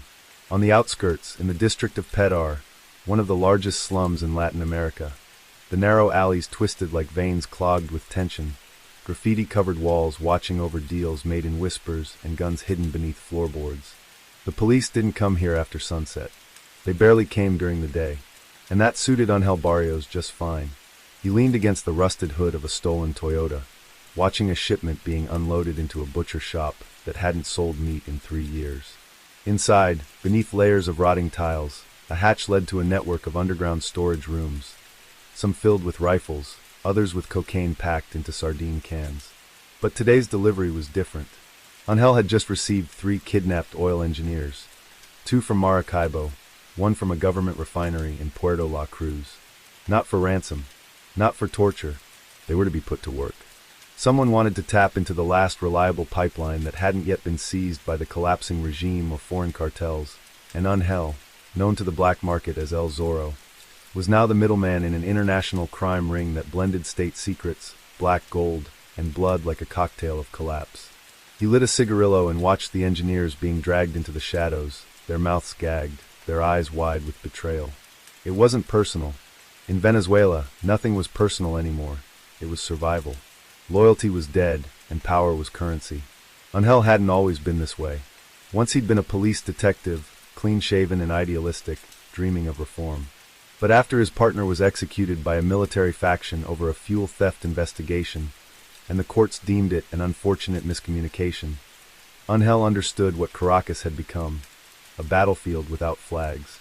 So he crossed the line, slowly at first, tip-offs for cash, then escorting contraband trucks through police checkpoints, and finally joining the cartel network that ran the country in everything but name. Now he answered to a shadowy figure known only as El Pastor, a former colonel turned kingmaker, whose reach extended from the Colombian border to the oil rigs off the Orinoco Delta. No one had ever seen him, but everyone feared him. That night, Angel returned to his safe house in Altamira, where the buildings still bore the bones of upper-class ambition. The power flickered as he poured himself a glass of rum and opened the envelope waiting on his desk. Inside was a photograph of a young woman, early 20s, light brown hair, eyes sharp as switchblades, and a note in blocky Spanish. Find her. Bring her alive. No police. Her name was Natalia Marquez, a freelance journalist who had been publishing damning blog posts about a secret oil corridor funneling stolen crude through Venezuela's southern border into Brazil. She had named names, dates, locations, too precise to be guesses. Angel knew that if El Pastor wanted her alive, it wasn't to silence her, it was to extract whoever she'd been talking to. She was a threat wrapped in truth, and in Venezuela, truth was a luxury few could afford. Angel began his search the way he always did, by talking to the ghosts of the city. Homeless men near Plaza Venezuela, shoeshine boys who heard every boot step, and taxi drivers who memorized faces faster than license plates. Within hours, he learned that Natalia had last been seen near La Pastora, filming outside a fuel depot that had mysteriously exploded 2 days earlier. That depot was under military control. She was playing with fire. Still, something didn't fit. Angel had read her blog. Her words weren't desperate. They were calculated, sourced. She wasn't just another truth seeker. She had an insider. By morning, he'd tracked her to a safe house in San Bernardino, a crumbling apartment complex infested with mildew and boarded windows. He entered quietly, silence pistol drawn, expecting a trap. What he found was a war room, maps, laptops, hard drives, a whiteboard covered in flowcharts linking names like a conspiracy thriller. One stood out, El Pastor circled in red, with question marks and 3 dates underneath. Natalia was there, her voice trembling but defiant. "If you kill me, my files go public," she warned. "I've already uploaded copies to servers outside the country." "I'm not here to kill you," Angel said flatly. "But you're coming with me. I won't go quietly. You don't have a choice." He bound her wrists with plastic ties and led her outside, shoving her into the back seat of the Toyota. But something gnawed at him. The look in her eyes wasn't fear, it was strategy. She wasn't just a journalist. She was bait. As Angel drove through the labyrinth of Caracas, the girl in the back seat remained silent, her posture tight but defiant. He didn't ask questions, he preferred silence, but his mind wrestled with doubt. Why had El Pastor demanded she be taken alive? Why had she waited in that apartment, knowing someone would come? She wasn't restrained by fear, she was executing a plan. And as they crossed through a checkpoint where bored soldiers waved them past with lazy indifference, Angel realized she might not be alone. That's when his phone buzzed, a secure number, just a single line. "You've been compromised. Lose her." It wasn't signed, but he knew the tone. It was from someone inside the network, someone afraid. That meant Natalia had a deeper connection, and now Angel was expendable. He glanced in the rearview mirror and saw her watching him, studying the road, the turns, the way he gripped the wheel. She was memorizing, anticipating, and that meant he had to change course. He took a hard right, then 2 more turns into an industrial district near El Valle, where abandoned factories loomed like skeletons over oil-slicked pavement. He parked beneath a collapsed loading dock and pulled her out roughly. "We're not going to the rendezvous," he said coldly. "Talk." She laughed once, sharp and humorless. "If I talk, I die. If I don't talk, I die slower. Then pick the way that hurts less." But Natalia was smarter than that. She'd already baited him. She knew the cartel would turn on him the second they had what they wanted. And now she played her only real card. "You're not on their list anymore, Zorro," she whispered. "They're done with you. I intercepted an audio file this morning. Your name, your face, your address. They want me alive, and they want you in pieces. He pressed her against the wall, knife to her neck, but she didn't flinch. Check the glove box, she said. There's a USB drive. Play it. Cursing under his breath, he returned to the car, slid the drive into the car stereo's USB port, and hit play. The audio crackled, grainy, clipped, but unmistakable. El Zorro served his purpose. He brings the girl, we bury them both. El Pastor's voice. Angel staggered back. His ears rang, not from the sound, but from the betrayal it confirmed. He had killed, bribed, disappeared men and women for this empire. He had carried out executions in the dead of night and made orphans for oil. And now he was disposable. Just another pawn to be burned when the game changed. He returned to Natalia. Where did you get this? I told you, I have someone inside. Someone even Pastor doesn't know about. And he wants the whole machine exposed. What's in it for you? Truth, she said. And survival. For the first time in years, Angel hesitated. The line between hunter and hunted had always been blurred in Venezuela's decaying system. But now he stood at a crossroad. He could deliver her, get double-crossed, and vanish like so many before him. Or he could flip the board entirely. So he made his choice, not for redemption because that was long dead, but for vengeance. They moved fast, ditching the car and switching to a stolen motorcycle. Natalia revealed the location of her contact, a former intelligence analyst codenamed Cayman, hiding in a monastery north of Valencia. The man had hacked cartel servers, leaked military orders, and forged fake fuel permits that helped resistance cells move undetected. He was a ghost, but if anyone could bring down El Pastor's empire, it was him. By the time they reached the monastery, dusk had already bled into darkness. The compound was quiet, save for the whispers of monks and the distant groan of diesel generators. Inside a chamber lined with ancient books and modern monitors, Cayman waited, mid-30s, wiry, eyes like knives. He greeted them with suspicion, then urgency. We have 12 hours, he said. After that, they trace my signal and send a team. Cayman began uploading encrypted files to multiple international outlets. Blueprints of hidden refineries, proof of government collusion, identities of traffickers disguised as diplomats. Natalia's reporting had been just the beginning. This was the flood. Angel watched in silence, hands clenched, as the screen filled with evidence of a country gutted from the inside. His sins echoed in every file. But the cartel moved faster than expected. Explosions rocked the eastern wall of the monastery. Men in black fatigues stormed through smoke, silencers hissing like snakes. Angel grabbed a rifle and fired back, dropping 3 before dragging Natalia into a tunnel below the chapel. Cayman stayed behind, sealing the steel hatch behind them. They emerged half a kilometer away in a sugarcane field lit by moonlight. Natalia was pale, bleeding from a graze to her arm, but alive. Angel radioed a contact in Maracay, calling in a favor from a smuggler he'd once spared. Within an hour, they were airborne in a cargo plane headed for Colombia. Natalia's files went live across the globe by sunrise. Venezuela's black market oil ring was exposed. Arrests followed. Riots. The name El Pastor became synonymous with betrayal. But he vanished, some said to Turkey, others to Angola. No one knew. No one ever would. Angel Barrios didn't survive long in Bogota. Someone caught up to him. A gunshot in a hotel stairwell, a quick death, no suspects. But the legacy he left behind mattered. Natalia lived. Cayman disappeared, but his leak system remained active, feeding journalists, activists, and foreign courts. And in the end, Caracas kept breathing, broken but defiant. Because in Venezuela, crime was more than a business. It was the air they breathed. Let's jump to next story. Story 7. The dense jungle of the Ecuadorian Amazon stretched out like a green sea, its surface rippling with the sounds of wildlife and the thick humidity that clung to the air like a heavy blanket. In the heart of this jungle, a man named Carlos Vargas stood on the edge of a clearing, watching the sun sink behind the trees. He wasn't here for nature's beauty. He was here for something far darker. The drug trade in Ecuador had always been a silent beast, creeping through the forests and cities like a poison that no one could fully stop. Carlos had been part of it for years, a small cog in a massive machine that moved cocaine from the jungle to the world. But today, things were different. His contact, a local cartel leader named Ernesto Alvarez, was supposed to meet him at this remote location to finalize a deal that could shift the balance of power in the region. The price for this shipment was steep, but if it went through, Carlos would have enough leverage to take over the cartel's operations.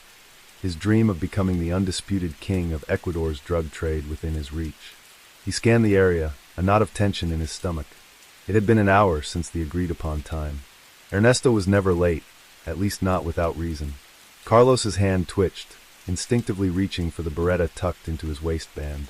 A group of armed men stepped into the clearing, their movements fluid and deliberate. Carlos knew them all. They were from Ernesto's inner circle, but their expressions were different today. They didn't greet him with the usual bravado. Instead, they looked tense, almost fearful. Carlos, one of them, a man named Javier, said, his voice quiet, "We need to talk." Carlos frowned, his eyes narrowing as he studied the man. Something wasn't right. "Where's Ernesto?" he asked, his tone sharper than he intended. Javier hesitated, shifting uneasily. "He's not coming," he said finally. "Ernesto's dead." The words hung in the air, thick with a kind of finality that Carlos hadn't expected. Dead? The cartel leader, the man he'd worked with for years, was dead? Carlos took a step back, his mind racing as he processed the information. "Who did it?" he demanded. "The police? The rival cartels?" Javier's face was grim, and Carlos could see the fear etched in his features. "No one," he said. "It was from within. One of us." Carlos felt the ground beneath his feet shift, a cold sweat prickling at his skin. There were only a handful of people who had the power to kill Ernesto and cover it up so efficiently, and one of them was standing in front of him. Carlos's gaze flicked to Javier's hands, watching for any sign of a weapon or a threat. But the man's hands were empty, and the silence between them was deafening.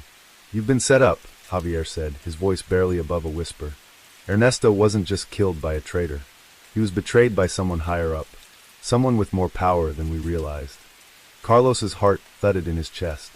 He'd always suspected that there were other forces at play, other interests beyond the cartel's drug operations. But he never imagined the betrayal would be this close to home. As the weight of Javier's words sank in, Carlos realized he had two choices. He could walk away and disappear into the jungle, leaving everything behind. Or he could stay and fight for control, taking on not just the cartel, but a web of corruption that reached deeper into the government, the military, and the criminal underworld. And that decision had to be made now, before the vultures closed in on what was left of Ernesto's empire. "What happened?" Carlos asked, his voice cold as he took a step closer to Javier. "Tell me everything." Javier glanced nervously over his shoulder, as if expecting someone to appear from the trees at any moment. He lowered his voice, speaking quickly. "It's not just the cartel, Carlos. There's a man in Quito, someone with influence, someone who controls the shipments and the routes, and he's been working behind the scenes to eliminate the competition. He was the one who ordered Ernesto's death. He's been pulling the strings, making sure the shipments get through, but also making sure the rival cartels stay weak. He's been using us as pawns in a game that goes far beyond drugs." Carlos's mind raced. A man in Quito? There was no one with enough power in the capital to orchestrate something like this without the cartel's blessing. "Who is he?" Carlos demanded. "Who is this man?" Javier hesitated for a moment, then leaned in closer, his breath coming out in a rush. "His name is Rafael Delgado," he said, his voice barely audible. "And he's not just a drug lord. He's someone who's been laundering money through government contracts, controlling the flow of oil, weapons, and human trafficking. He's untouchable, Carlos. No one can get close to him." Carlos stepped back, trying to digest the revelation. Rafael Delgado. The name meant nothing to him, at least not until now. But as the pieces fell into place, Carlos realized just how dangerous this man was. He wasn't just in the drug business. He was playing a much bigger game, one that involved politics, power, and money. And if Carlos wanted to survive in this world, he would have to take Delgado down before Delgado took everything from him.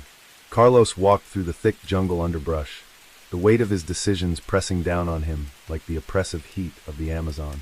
His hands shook slightly as he wiped the sweat from his brow. Javier's words still echoed in his mind.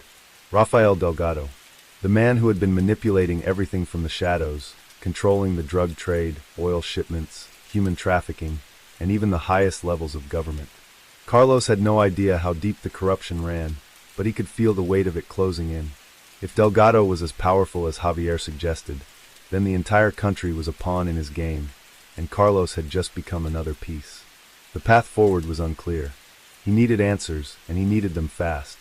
His own life was now at risk, and with it, the lives of everyone he cared about. As he made his way to the safe house in the hills, His mind raced through 1,000 possible scenarios. How could he get close to Delgado? How could he stop a man who seemed untouchable? By the time he reached the safe house, the sky had turned an inky black, and the stars above seemed distant and indifferent. Inside, his contacts were waiting for him, 2 men from his old crew who had been laying low in the region. They were the only ones he trusted now. He briefed them quickly, telling them everything Javier had revealed. The men exchanged glances, their faces hardening with the gravity of the situation. "Delgado's no ordinary player," one of them, Jose, said. "He's got the whole government in his pocket. They're all on his payroll." Carlos nodded grimly. "That's why we need to act fast. I don't care if he's untouchable. If we don't stop him, there won't be anything left to save." The men nodded in agreement, and together they began to plan. Their mission was simple in theory: take down Delgado. But the reality was much more complicated. Delgado wasn't just a kingpin. He was a master of manipulation, a man who could make anyone work for him, whether through fear, money, or coercion. And now, Carlos had to decide how he would infiltrate Delgado's empire without getting caught in the crossfire. Over the next few days, Carlos worked tirelessly, gathering intelligence, speaking with former cartel members, and leveraging whatever connections he had left. He learned more about Delgado's operations, his vast network of operatives, his lucrative partnerships with multinational corporations, and his deep ties to corrupt military officials. He even uncovered a few pieces of evidence suggesting that Delgado had orchestrated not just Ernesto's death, but the deaths of several other cartel leaders who had gotten in his way. The more Carlos uncovered, the more he realized how deeply entrenched Delgado was in the system. Every step he took to expose him only led to more dangers, more shadows. But Carlos wasn't ready to back down. The deeper he went, the more personal it became.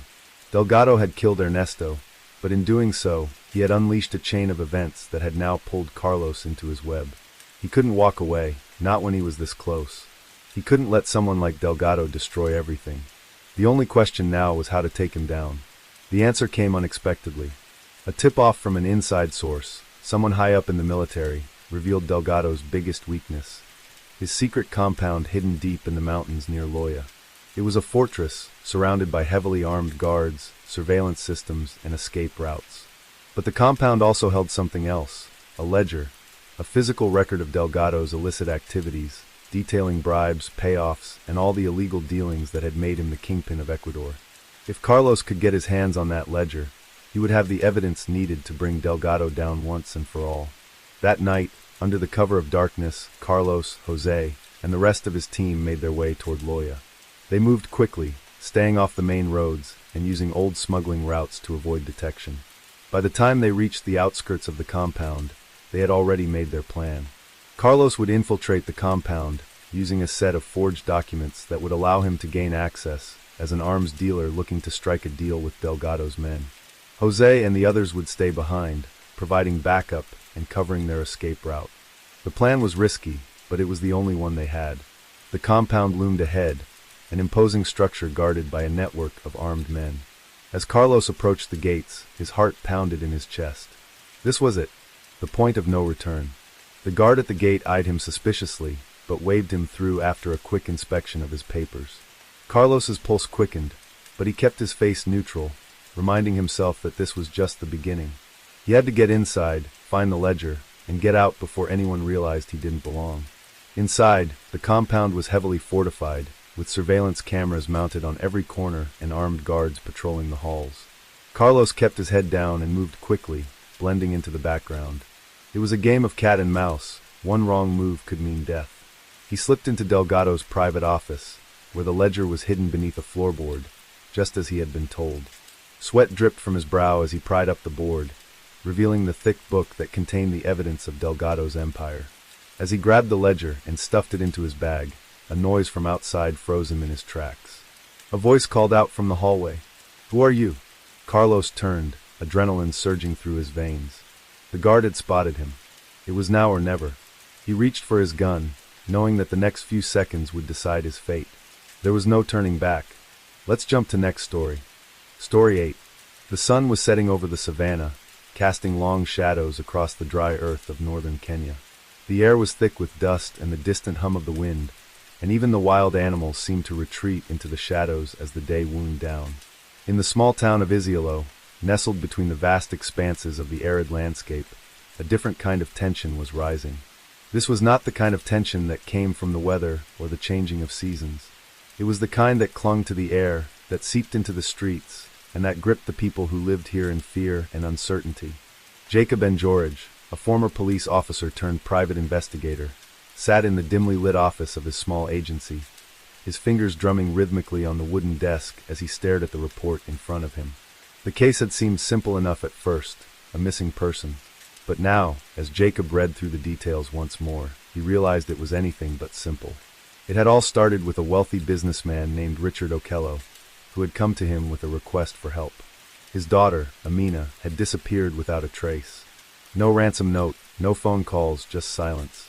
The family was well known in Nairobi, and Amina was the only child of Okello, who owned several large companies in the region.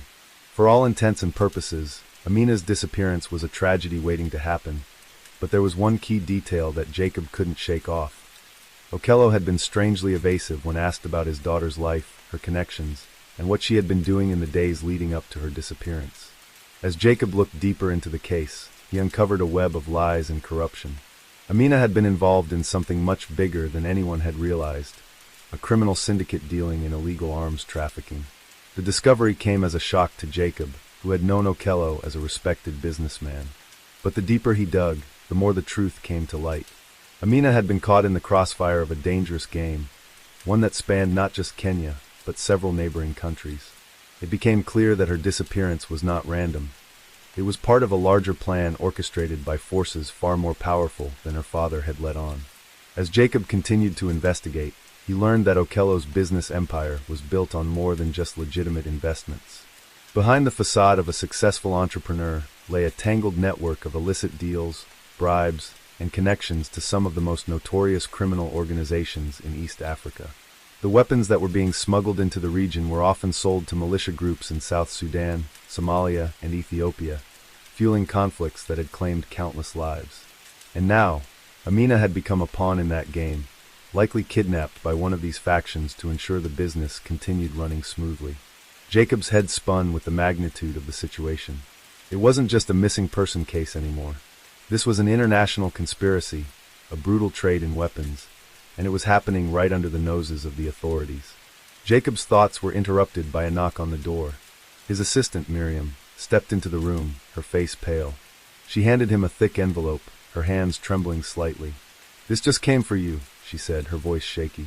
Jacob opened the envelope, his eyes scanning the contents quickly. It was a letter, written in a clean, precise hand. The words were clear, but the message was chilling. "If you want to see Amina alive again, stay out of it. There are forces at play that are far beyond your control. Leave the case alone, or you'll never see her again. You've been warned." Jacob set the letter down slowly, his mind racing. The warning was clear. Someone powerful, someone dangerous, didn't want him digging any deeper. But Jacob wasn't the type to back down from a challenge, especially when innocent lives were at stake. He knew that the threat against him was real, but he also knew that Amina's life hung in the balance. He couldn't let fear stop him. With a sigh, Jacob stood up and grabbed his jacket, his mind already formulating his next move. He had to find Amina, no matter what it took. As night fell over Isiolo, Jacob headed to the outskirts of town, where rumors had begun to surface about a local militia group involved in the arms trade. It was risky, he didn't know who to trust, and the last thing he wanted was to walk into a trap. But he had no choice. He needed to follow the leads, and this was where they were taking him. Miriam had managed to track down the name of a man who might have information. A former soldier turned mercenary named Cato, who had been involved in several violent incidents in the region. Cato was known for his ruthlessness, but Jacob hoped that he might be willing to talk, especially if the price was right. Jacob arrived at an old warehouse on the outskirts of town, a place that had once been used for storing supplies for the military, but had long since fallen into disrepair. The area was dark and quiet, save for the occasional hum of a generator in the distance. He approached the door cautiously, his hand resting on the gun holstered at his side. The moment he knocked, the door creaked open, revealing a figure standing in the shadows. "You're looking for Cato," the man said gruffly, his voice low. "Come in." Jacob stepped inside, his eyes adjusting to the dim light. The warehouse smelled of rust and oil, and the air felt thick with tension. Cato was sitting at a wooden table, a cigarette dangling from his lips. His eyes were cold and calculating, but there was something else in them, a hint of wariness, as if he was trying to size Jacob up. "You're not from around here," Cato said, his eyes narrowing. "What do you want?"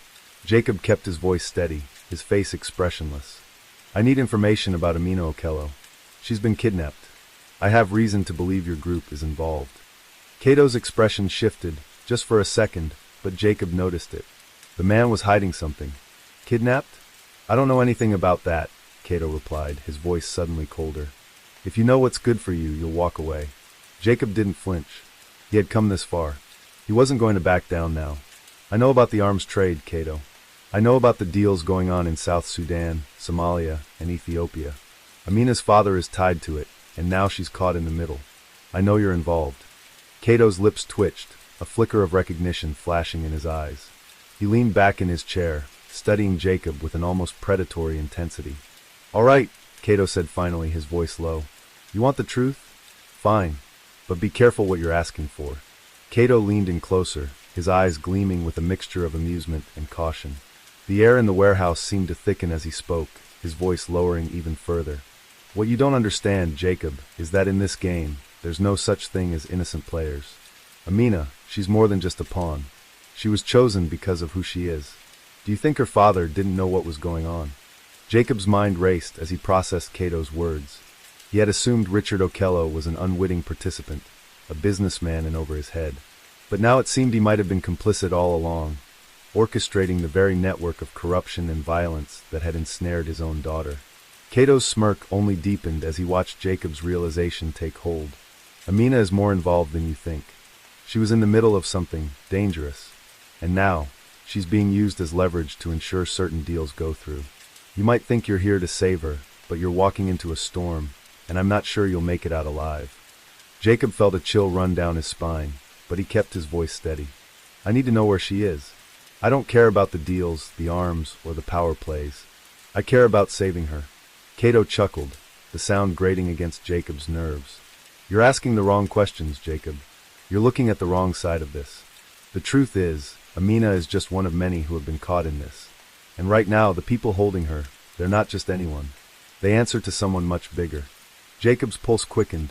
There was something about the way Cato spoke, the finality in his words, that hinted at something larger, something that went beyond simple criminal syndicates or rogue factions. He had heard whispers about high-level corruption before, but nothing like this. It was becoming clear that the forces at play were more deeply entrenched than he had imagined. "Who's behind this?" Jacob asked, his voice strained with urgency. Cato took a long drag from his cigarette before flicking it away, watching the ember burn out on the cold concrete floor. "You're not going to like the answer. But if you're dead set on this path, you need to know. There's a name that keeps coming up in the shadows, one that nobody dares speak aloud. It's a name that ties together all the factions, all the deals, the bloodshed. And it's the one thing that could get you killed just by uttering it. His name is Ibrahim al-Mudir." The name hung in the air like a death sentence. Jacob had heard whispers of al-Mudir. He was a legend in the world of organized crime, a man whose reach stretched from the deserts of North Africa to the highlands of Kenya, a shadowy figure whose empire was built on smuggling, arms trading, and controlling entire regions with an iron fist. Few had ever seen him, and fewer still had survived encounters with him. Jacob swallowed hard, the weight of the revelation pressing down on him. "You're saying al-Mudir is the one pulling the strings?" Cato nodded, his expression now dead serious. "Exactly. And Amina, she's tied to him. Her father may have thought he could play the game, but he underestimated the forces he was dealing with. Al-Mudir doesn't deal in favors or kindness. He deals in power, and his network is everywhere. Government officials, military leaders, mercenaries, they all answer to him. Amina's been caught in his web, and she's not the first." Jacob's mind was spinning. Al-Mudir was the last person he'd expected to hear about in connection to this case. The arms trafficking, the militia groups, everything was falling into place, but it was a picture he hadn't wanted to see. If Amina's disappearance was part of a scheme to control larger political and military movements in East Africa, then saving her wasn't just about rescuing one person. It was about toppling a criminal empire that spanned continents. "What's the next step?" Jacob asked, trying to steady his breathing. "How do I find her?" Cato's eyes flickered with something close to regret, but it was quickly masked by his usual cold demeanor. The first thing you need to do is understand something, Jacob. There's no easy way out. You're not just up against the militia or the cartel. You're up against a well-funded, well-connected syndicate that has ties everywhere. They won't stop until they get what they want. And if you try to interfere, you won't just be putting your life at risk. You'll be putting the lives of everyone you care about in danger. Jacob didn't respond immediately. He thought about his mother, his sister, the few people who still meant something to him. What if this pursuit ended up hurting them? But his resolve hardened. Amina needed him. And if Al-Mudir was truly the puppet master behind this whole operation, then Jacob had no choice but to follow the trail wherever it led. He couldn't walk away, not with everything at stake. After a long pause, Jacob nodded. I understand the risks, but I'm going after her, whatever it takes. Cato leaned back in his chair, sizing Jacob up once more. All right, but you should know this. Al-Mudir doesn't leave survivors. If you're going after him, you'd better be ready to fight fire with fire. And trust me, this isn't something you can do alone. Jacob hesitated, the enormity of the task weighing heavily on him. I'll take whatever help I can get, he said, his voice unwavering. Cato seemed to think for a moment before standing up from the table. All right, there's a contact in Nairobi, a man named Malik. He's a fixer, someone who can get you what you need. Weapons, intel, whatever it takes. You'll find him at a bar called the Red Lion. Tell him Cato sent you.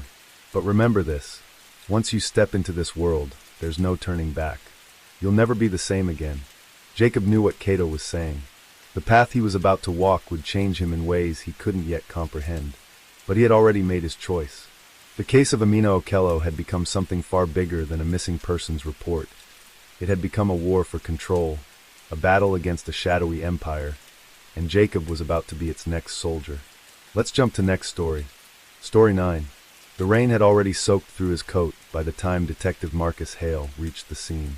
The corner of 5th and Lexington was cordoned off with bright yellow tape that fluttered like warning flags in the wind, and the flashing blue and red lights from patrol cruisers bathed the wet pavement in sickly neon hues. Beneath the makeshift canopy of tarps, a body lay crumpled beside a rusted dumpster. A man in his late 30s, hands bound behind his back with zip ties, a single bullet hole drilled cleanly between his eyes. Hale didn't flinch at the sight.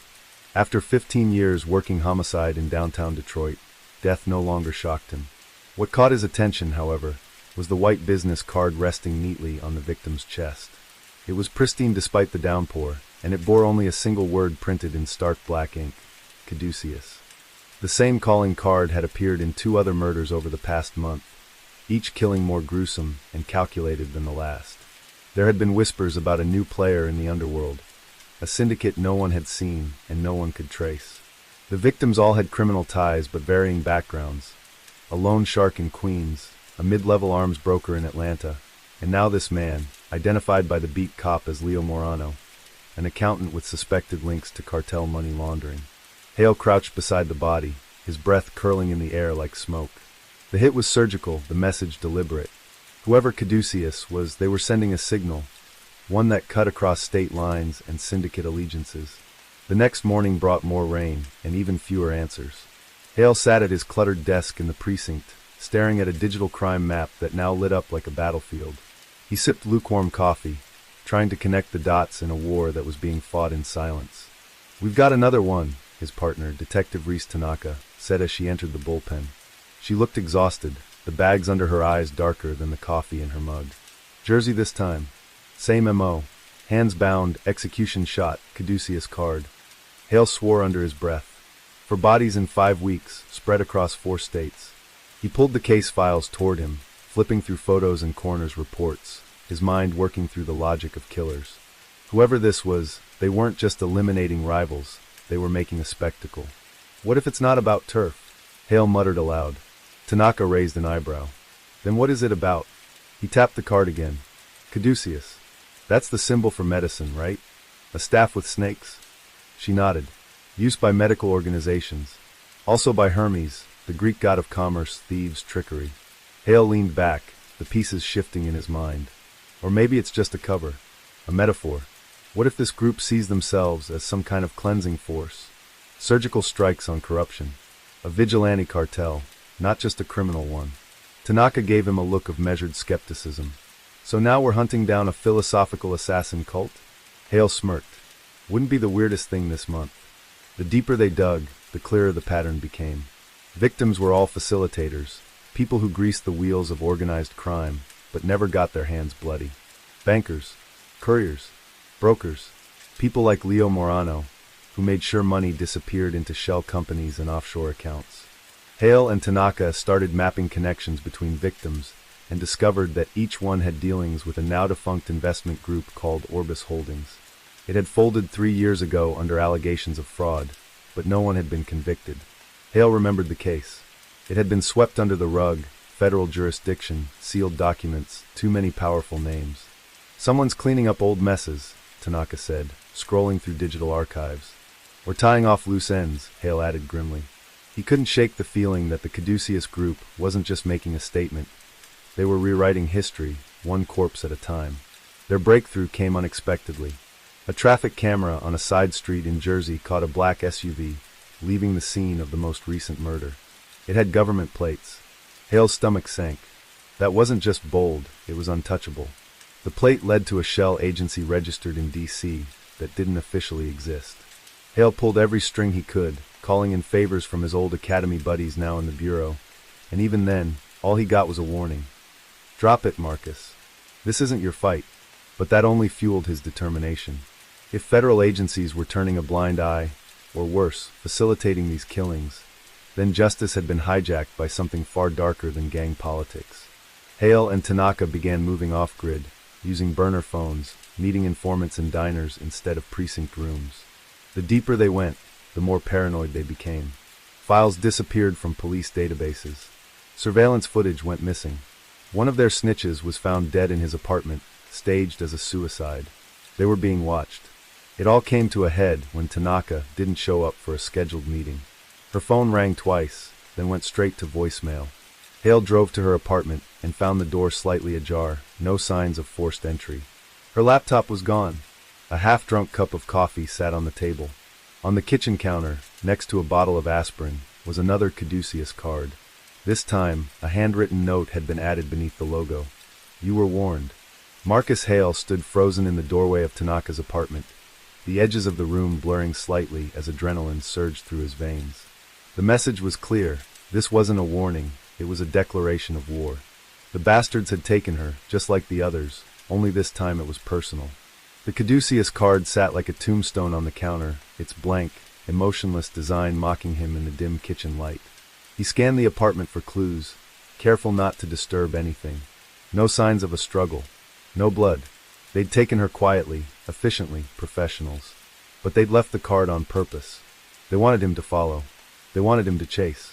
His fists clenched at the thought.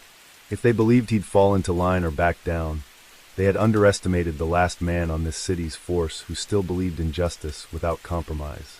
He turned on his heel, fire building in his chest, and left the apartment without another glance. He drove without thinking, engine humming as the streets of Detroit blurred past.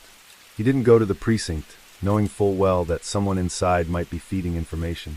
No, he went to the one man who owed him his life, a former NSA code analyst turned recluse named Lionel Verge. Lionel lived off-grid in an industrial compound wired tighter than a Pentagon black site, with more screens than windows and enough paranoia to put conspiracy theorists to shame. Hale had saved his sister from a kidnapping ring 5 years back, and that favor was the only reason Lionel opened the reinforced metal door when he saw Hale's face on the camera. Jesus, you look like hell, Lionel muttered, ushering him in. Tell me you're not about to drag me into another national disaster. I need to trace a pattern, Hale said, throwing down the Caduceus cards onto the desk like cursed artifacts. These killings, they're coordinated, and now they've taken my partner. Lionel's eyes scanned the cards, brow furrowed. He began typing, accessing servers Hale couldn't name and databases he probably shouldn't have seen. Caduceus, Lionel murmured. They're not just a hit squad. They're a clean-up crew. Private, covert, and very old school. Their name comes up in black book budgets, off-the-record operations. Rumors say they started as a Cold War wet team, but now, they're freelancers. Ghosts for hire. Hale leaned closer. Who's hiring them now? Lionel hesitated, then spun one monitor around. A redacted document flickered into view. The only words visible between the black bars were, Orbis Initiative, Asset Decommission Order. They're connected to Orbis Holdings, but not as bankers. More like executioners. This is the kind of team you activate when loose ends need to be erased, not tied. Hale's gut twisted. They weren't just taking out criminals. They were targeting anyone who had knowledge of Orbis's dirty money trail. And Tanaka, she'd gotten too close. Hale ran a hand through his hair. They're moving across the country, using military-grade logistics, and they've got government clearance. How do I stop them? Lionel gave him a long, wary look. You don't. But if you really want to try, there's one place left to look. Orbis's last known operational hub. It was disguised as a biotech startup in Denver. Shut down after a fire 2 years ago. No records, but I scraped satellite images. There's still movement there, mostly at night. Hale grabbed the file. Then that's where I'm going. He drove straight through the night, sleep-deprived but burning with clarity. Denver rose on the horizon like a cold concrete fortress, its snow-dusted skyline silhouetted by morning light. The facility Lionel had found sat on the outskirts, hidden behind layers of fencing and for-lease signs. Hale scoped it out from an abandoned lot, noting the rotating security patrols and the faint hum of electricity. They were operational. He waited until dusk before slipping through a broken drainage tunnel that ran beneath the lot. The tunnel spat him out behind a maintenance shed, just yards from the main structure. Every step forward felt like an act of war. Inside, the building was sterile and eerily quiet. He moved room to room, gun drawn, until he reached a central chamber lined with computer servers. Then he saw her, Tanaka, strapped to a chair, eyes swollen but alive. The room was empty, as if whoever had left her there wanted her found. He rushed to her side, cutting the plastic cuffs. "Marcus," she rasped, "they're watching. It's a trap." Before he could respond, the lights cut out. In the dark, a voice boomed from hidden speakers. "Detective Hale, you've proven to be an irritation. But this can end cleanly. Walk away. Let the past be buried." Hale grabbed Tanaka's hand and ran. Alarms blared. Doors slammed shut behind them as they sprinted down the corridor. Gunfire erupted. The Caduceus team had arrived. He turned and fired, hitting one masked figure in the shoulder, giving them enough time to reach the exit stairwell. Outside, floodlights flared to life as black SUVs screeched into position. Hale fired blindly as he and Tanaka ducked into the woods behind the compound. They didn't stop running until the trees swallowed the sound of pursuit. Only then did they collapse behind a fallen log, hearts thundering. "They won't stop," Tanaka gasped. "Not until everyone who knew about Orbis is gone." "They made a mistake," Hale said through clenched teeth. "They didn't kill us when they had the chance." And that was all the invitation he needed. Let's jump to next story. Story 10. The year 2000 dawned over New York City, not with the explosion of flying cars or chrome towers promised by decades of speculative fiction, but with a cold drizzle and a malfunctioning subway system. Somewhere between Y2K paranoia and dial-up internet, life pressed on as usual, and so did crime. In a dim alleyway behind a shuttered electronics store in the East Village, a man named Eddie Rossetti lay dead, his blood slowly soaking into the pavement beside a broken pager. Eddie wasn't a big name. He was the kind of guy who always hovered around the edges of trouble, a minor crook with a talent for staying just low enough not to matter. Except tonight he mattered. Detective Maria Alvarez arrived at the scene at 3:14 a.m., coffee in hand, coat collar pulled up against the wet wind. She was 6 years into her post at the 9th Precinct and had seen her share of bar fights and busted teeth, but this felt different. Eddie's body hadn't just been shot, it had been arranged, his arms folded over his chest like some tragic martyr, and a small cassette tape labeled "Play Me" placed beside him like an offering. Alvarez crouched beside the corpse, examining the details. 2 bullets, close range, clean. No sign of a struggle. And the tape, chilling in its simplicity, suggested intent. Not random. Not rage. Someone was sending a message. Back at the precinct, she slid the cassette into an old tape deck. Most of the newer rooms didn't even have one anymore, and pressed play. A man's voice crackled through the speaker, distorted but controlled. "This city forgot what it owes. I'm here to collect." That was it. No names. No threats. Just a declaration. She replayed it, letting the syllables wrap around her thoughts like smoke. The thing about the year 2000, Alvarez mused, was that everything was supposed to be getting cleaner, smarter, more digital.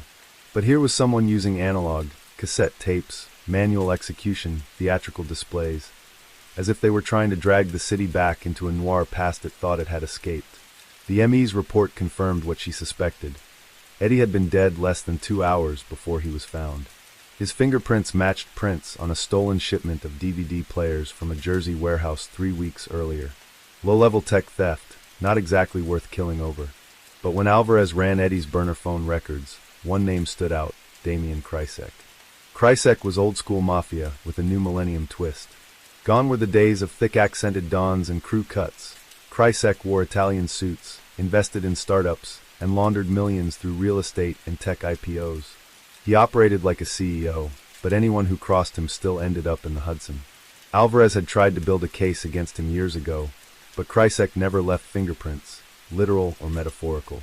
If Eddie was talking to Krysek's people, then this murder wasn't about DVD players.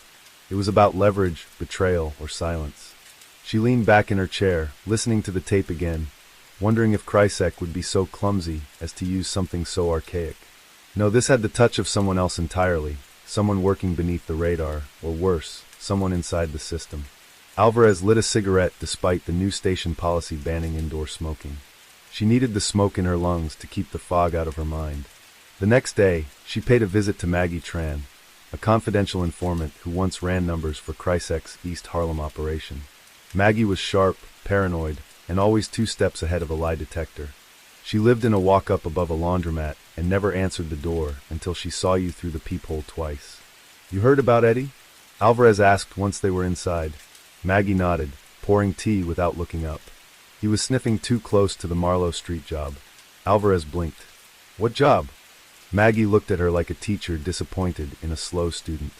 "There's a warehouse on Marlowe Street getting emptied. Not TVs, not DVDs, laptops. New tech, straight off the docks. Someone's fencing them through fake eBay accounts and rerouting cash through dummy nonprofits." Alvarez's ears perked up. That wasn't Krysek's usual play. Too digital. Too messy. "Who's running it?" she asked. Maggie hesitated. "Word is someone new. Calls himself operator. Doesn't show his face. Doesn't meet in person. Just drops tapes. Like it's 1986. Alvarez felt the knot in her stomach tighten. The voice on Eddie's tape. This city forgot what it owes. The operator wasn't just a fence. He was staging a performance. And people like Eddie were getting written out of the script. She spent the next 48 hours connecting dots and chasing whispers. 3 weeks earlier, a shipment of laptops meant for city schools had vanished. The mayor's office blamed clerical error, but Alvarez now suspected otherwise. A tech-savvy ghost like the operator could hijack public goods and sell them back to the city at double the price. And he didn't need muscle, he had mystique. The media hadn't picked up on the connection yet, but once they did, the whole city would be watching.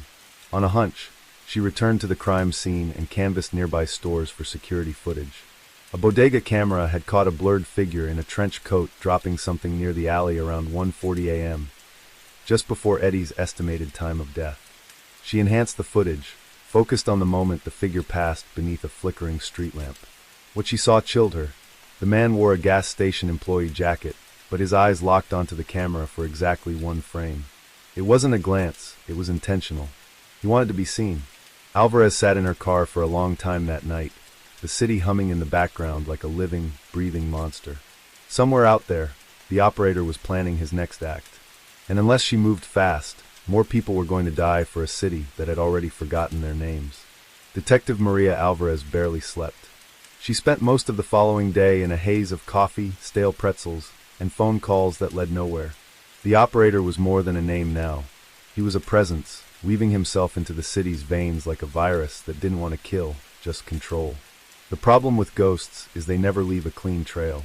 But Alvarez was old enough to know that every ghost leaves a shadow, and somewhere in the operator's theatrics, she was sure a real name, maybe even a real address, was waiting to be found. She brought in the tape to the FBI field office in Manhattan. She didn't like the feds, but she needed voice-print analysis. The tech guy, a 30-something named Chun with a lip ring and a Slayer shirt, gave her the results in under 2 hours. "No known match in federal databases," he said, sipping from a Mountain Dew. "But you were right to bring it here. The voice is synthesized. Artificial pitch distortion layered over analog grain. This guy knows what he's doing." Alvarez raised an eyebrow. "So he's tech-savvy?" Chin gave a dry laugh. "He's practically building his own encryption tools with junkyard parts. It's impressive. Creepy, but impressive." She left the office with more questions than answers. Back at her precinct, Alvarez stared at a whiteboard where she'd started diagramming the connections. Eddie Rossetti at the center, with lines stretching out to the stolen laptops, the Marlowe Street warehouse, and now the operator. But something was missing: motive. Why would someone go through this much trouble to steal technology, only to fence it in small pieces? It wasn't efficient. It was performative. And that's when she saw it. One of the dummy nonprofits the laptops were being routed through was listed under a now-defunct community education fund in the Bronx. She ran the name tied to its original paperwork: Elliot Marin, a disgraced city school IT supervisor, dismissed quietly in 1996 after a scandal involving tampered academic software. No charges filed. No press release. Just gone. Alvarez froze. She remembered Marin. Thin, quiet. The kind of man who hated being underestimated. He'd once given a statement to the papers claiming, "Systems are built to be broken, especially if they were broken to begin with." The phrase echoed uncomfortably close to the operator's cryptic threat. This city forgot what it owes. Could Elliot Marin be the operator? The idea fit, but she needed proof. Marin's last known address was an abandoned walk-up in South Bronx, but she checked it anyway. The building was half collapsed, tagged with spray paint and forgotten posters. She climbed 3 flights through rotted stairs and pigeons, and found what she hoped for: an old desk nailed into the wall, completely stripped of electronics but with dozens of burned CDs scattered in a drawer. She took them back to the lab and had them examined. Most were blank, but 3 contained heavily encrypted text files with spreadsheet structures, names, dates, product codes, inventory logs. These were records of shipments. Not just the stolen laptops, but DVD players, modems, even hospital equipment. All stolen over the last 14 months. Marin, or someone using his identity, had been running a criminal distribution network that targeted underfunded public agencies. The victims were hospitals, schools, city services, places no one would audit until it was too late. Alvarez sat in stunned silence. The operator wasn't just a thief. He was turning the city's rot into his stage. That evening, she decided to follow up on a hunch. She visited a retired detective named Raymond Cho, who'd handled the original Marin case back in the mid-90s. Cho lived alone in Queens, surrounded by half-built model trains and boxes of old case files. "Marin," Cho said after Alvarez explained her theory. "Smart bastard. Thought the whole system was stacked against poor kids. He used to teach coding to after-school groups until the budget cuts came. That's when he snapped. Started sabotaging grading systems to protest inequity. No one listened, so he made sure they'd notice." Alvarez leaned forward. "You think he could have built something like this?" Cho nodded slowly. "Absolutely. He was brilliant, and he hated bureaucracy more than anything. If he's back, you better believe he's trying to make a point." The next clue came from a reporter named Hannah Liu, who covered education reform for the New York Daily News. She reached out after Alvarez made a discreet request for anyone with tips on missing school tech. "There's been a pattern," Liu said over the phone. "Every school hit by these thefts receives a mysterious donation 2 weeks later. Untraceable hardware. Brand new laptops. Better than the ones stolen. It's like Robin Hood, but weirdly methodical." Alvarez blinked. That flipped the entire theory on its head. The operator wasn't just stealing, he was upgrading. Replacing city-ordered, budget-line garbage with better tech, donated anonymously. It didn't make moral sense, but it made a kind of twisted logic. He was proving the city's incompetence by doing its job better. Still, theft was theft, and Eddie Rossetti hadn't been killed for charity. Somewhere along the way, the operation had gone off script. Maybe Eddie threatened to expose it. Maybe he tried to skim. Either way, the operator had crossed a line. Alvarez knew there was one way to smoke him out. She fed a story to Hannah Liu, discreetly hinting that the NYPD had identified the operator and were closing in. The piece went live at midnight.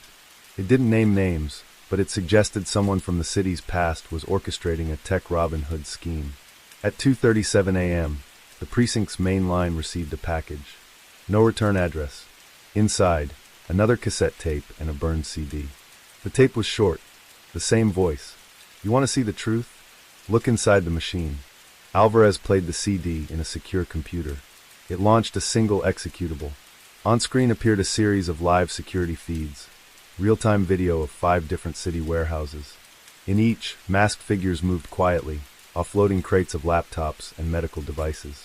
On the 6th screen, however, was something else entirely. the inside of a server room with rows of blinking machines. In the corner, seated at a workstation, was a man in a dark hoodie. His face was turned from the camera, but Alvarez saw it clearly as he turned briefly toward the lens. Just a flicker of recognition. It was Elliot Marin, and he was smiling.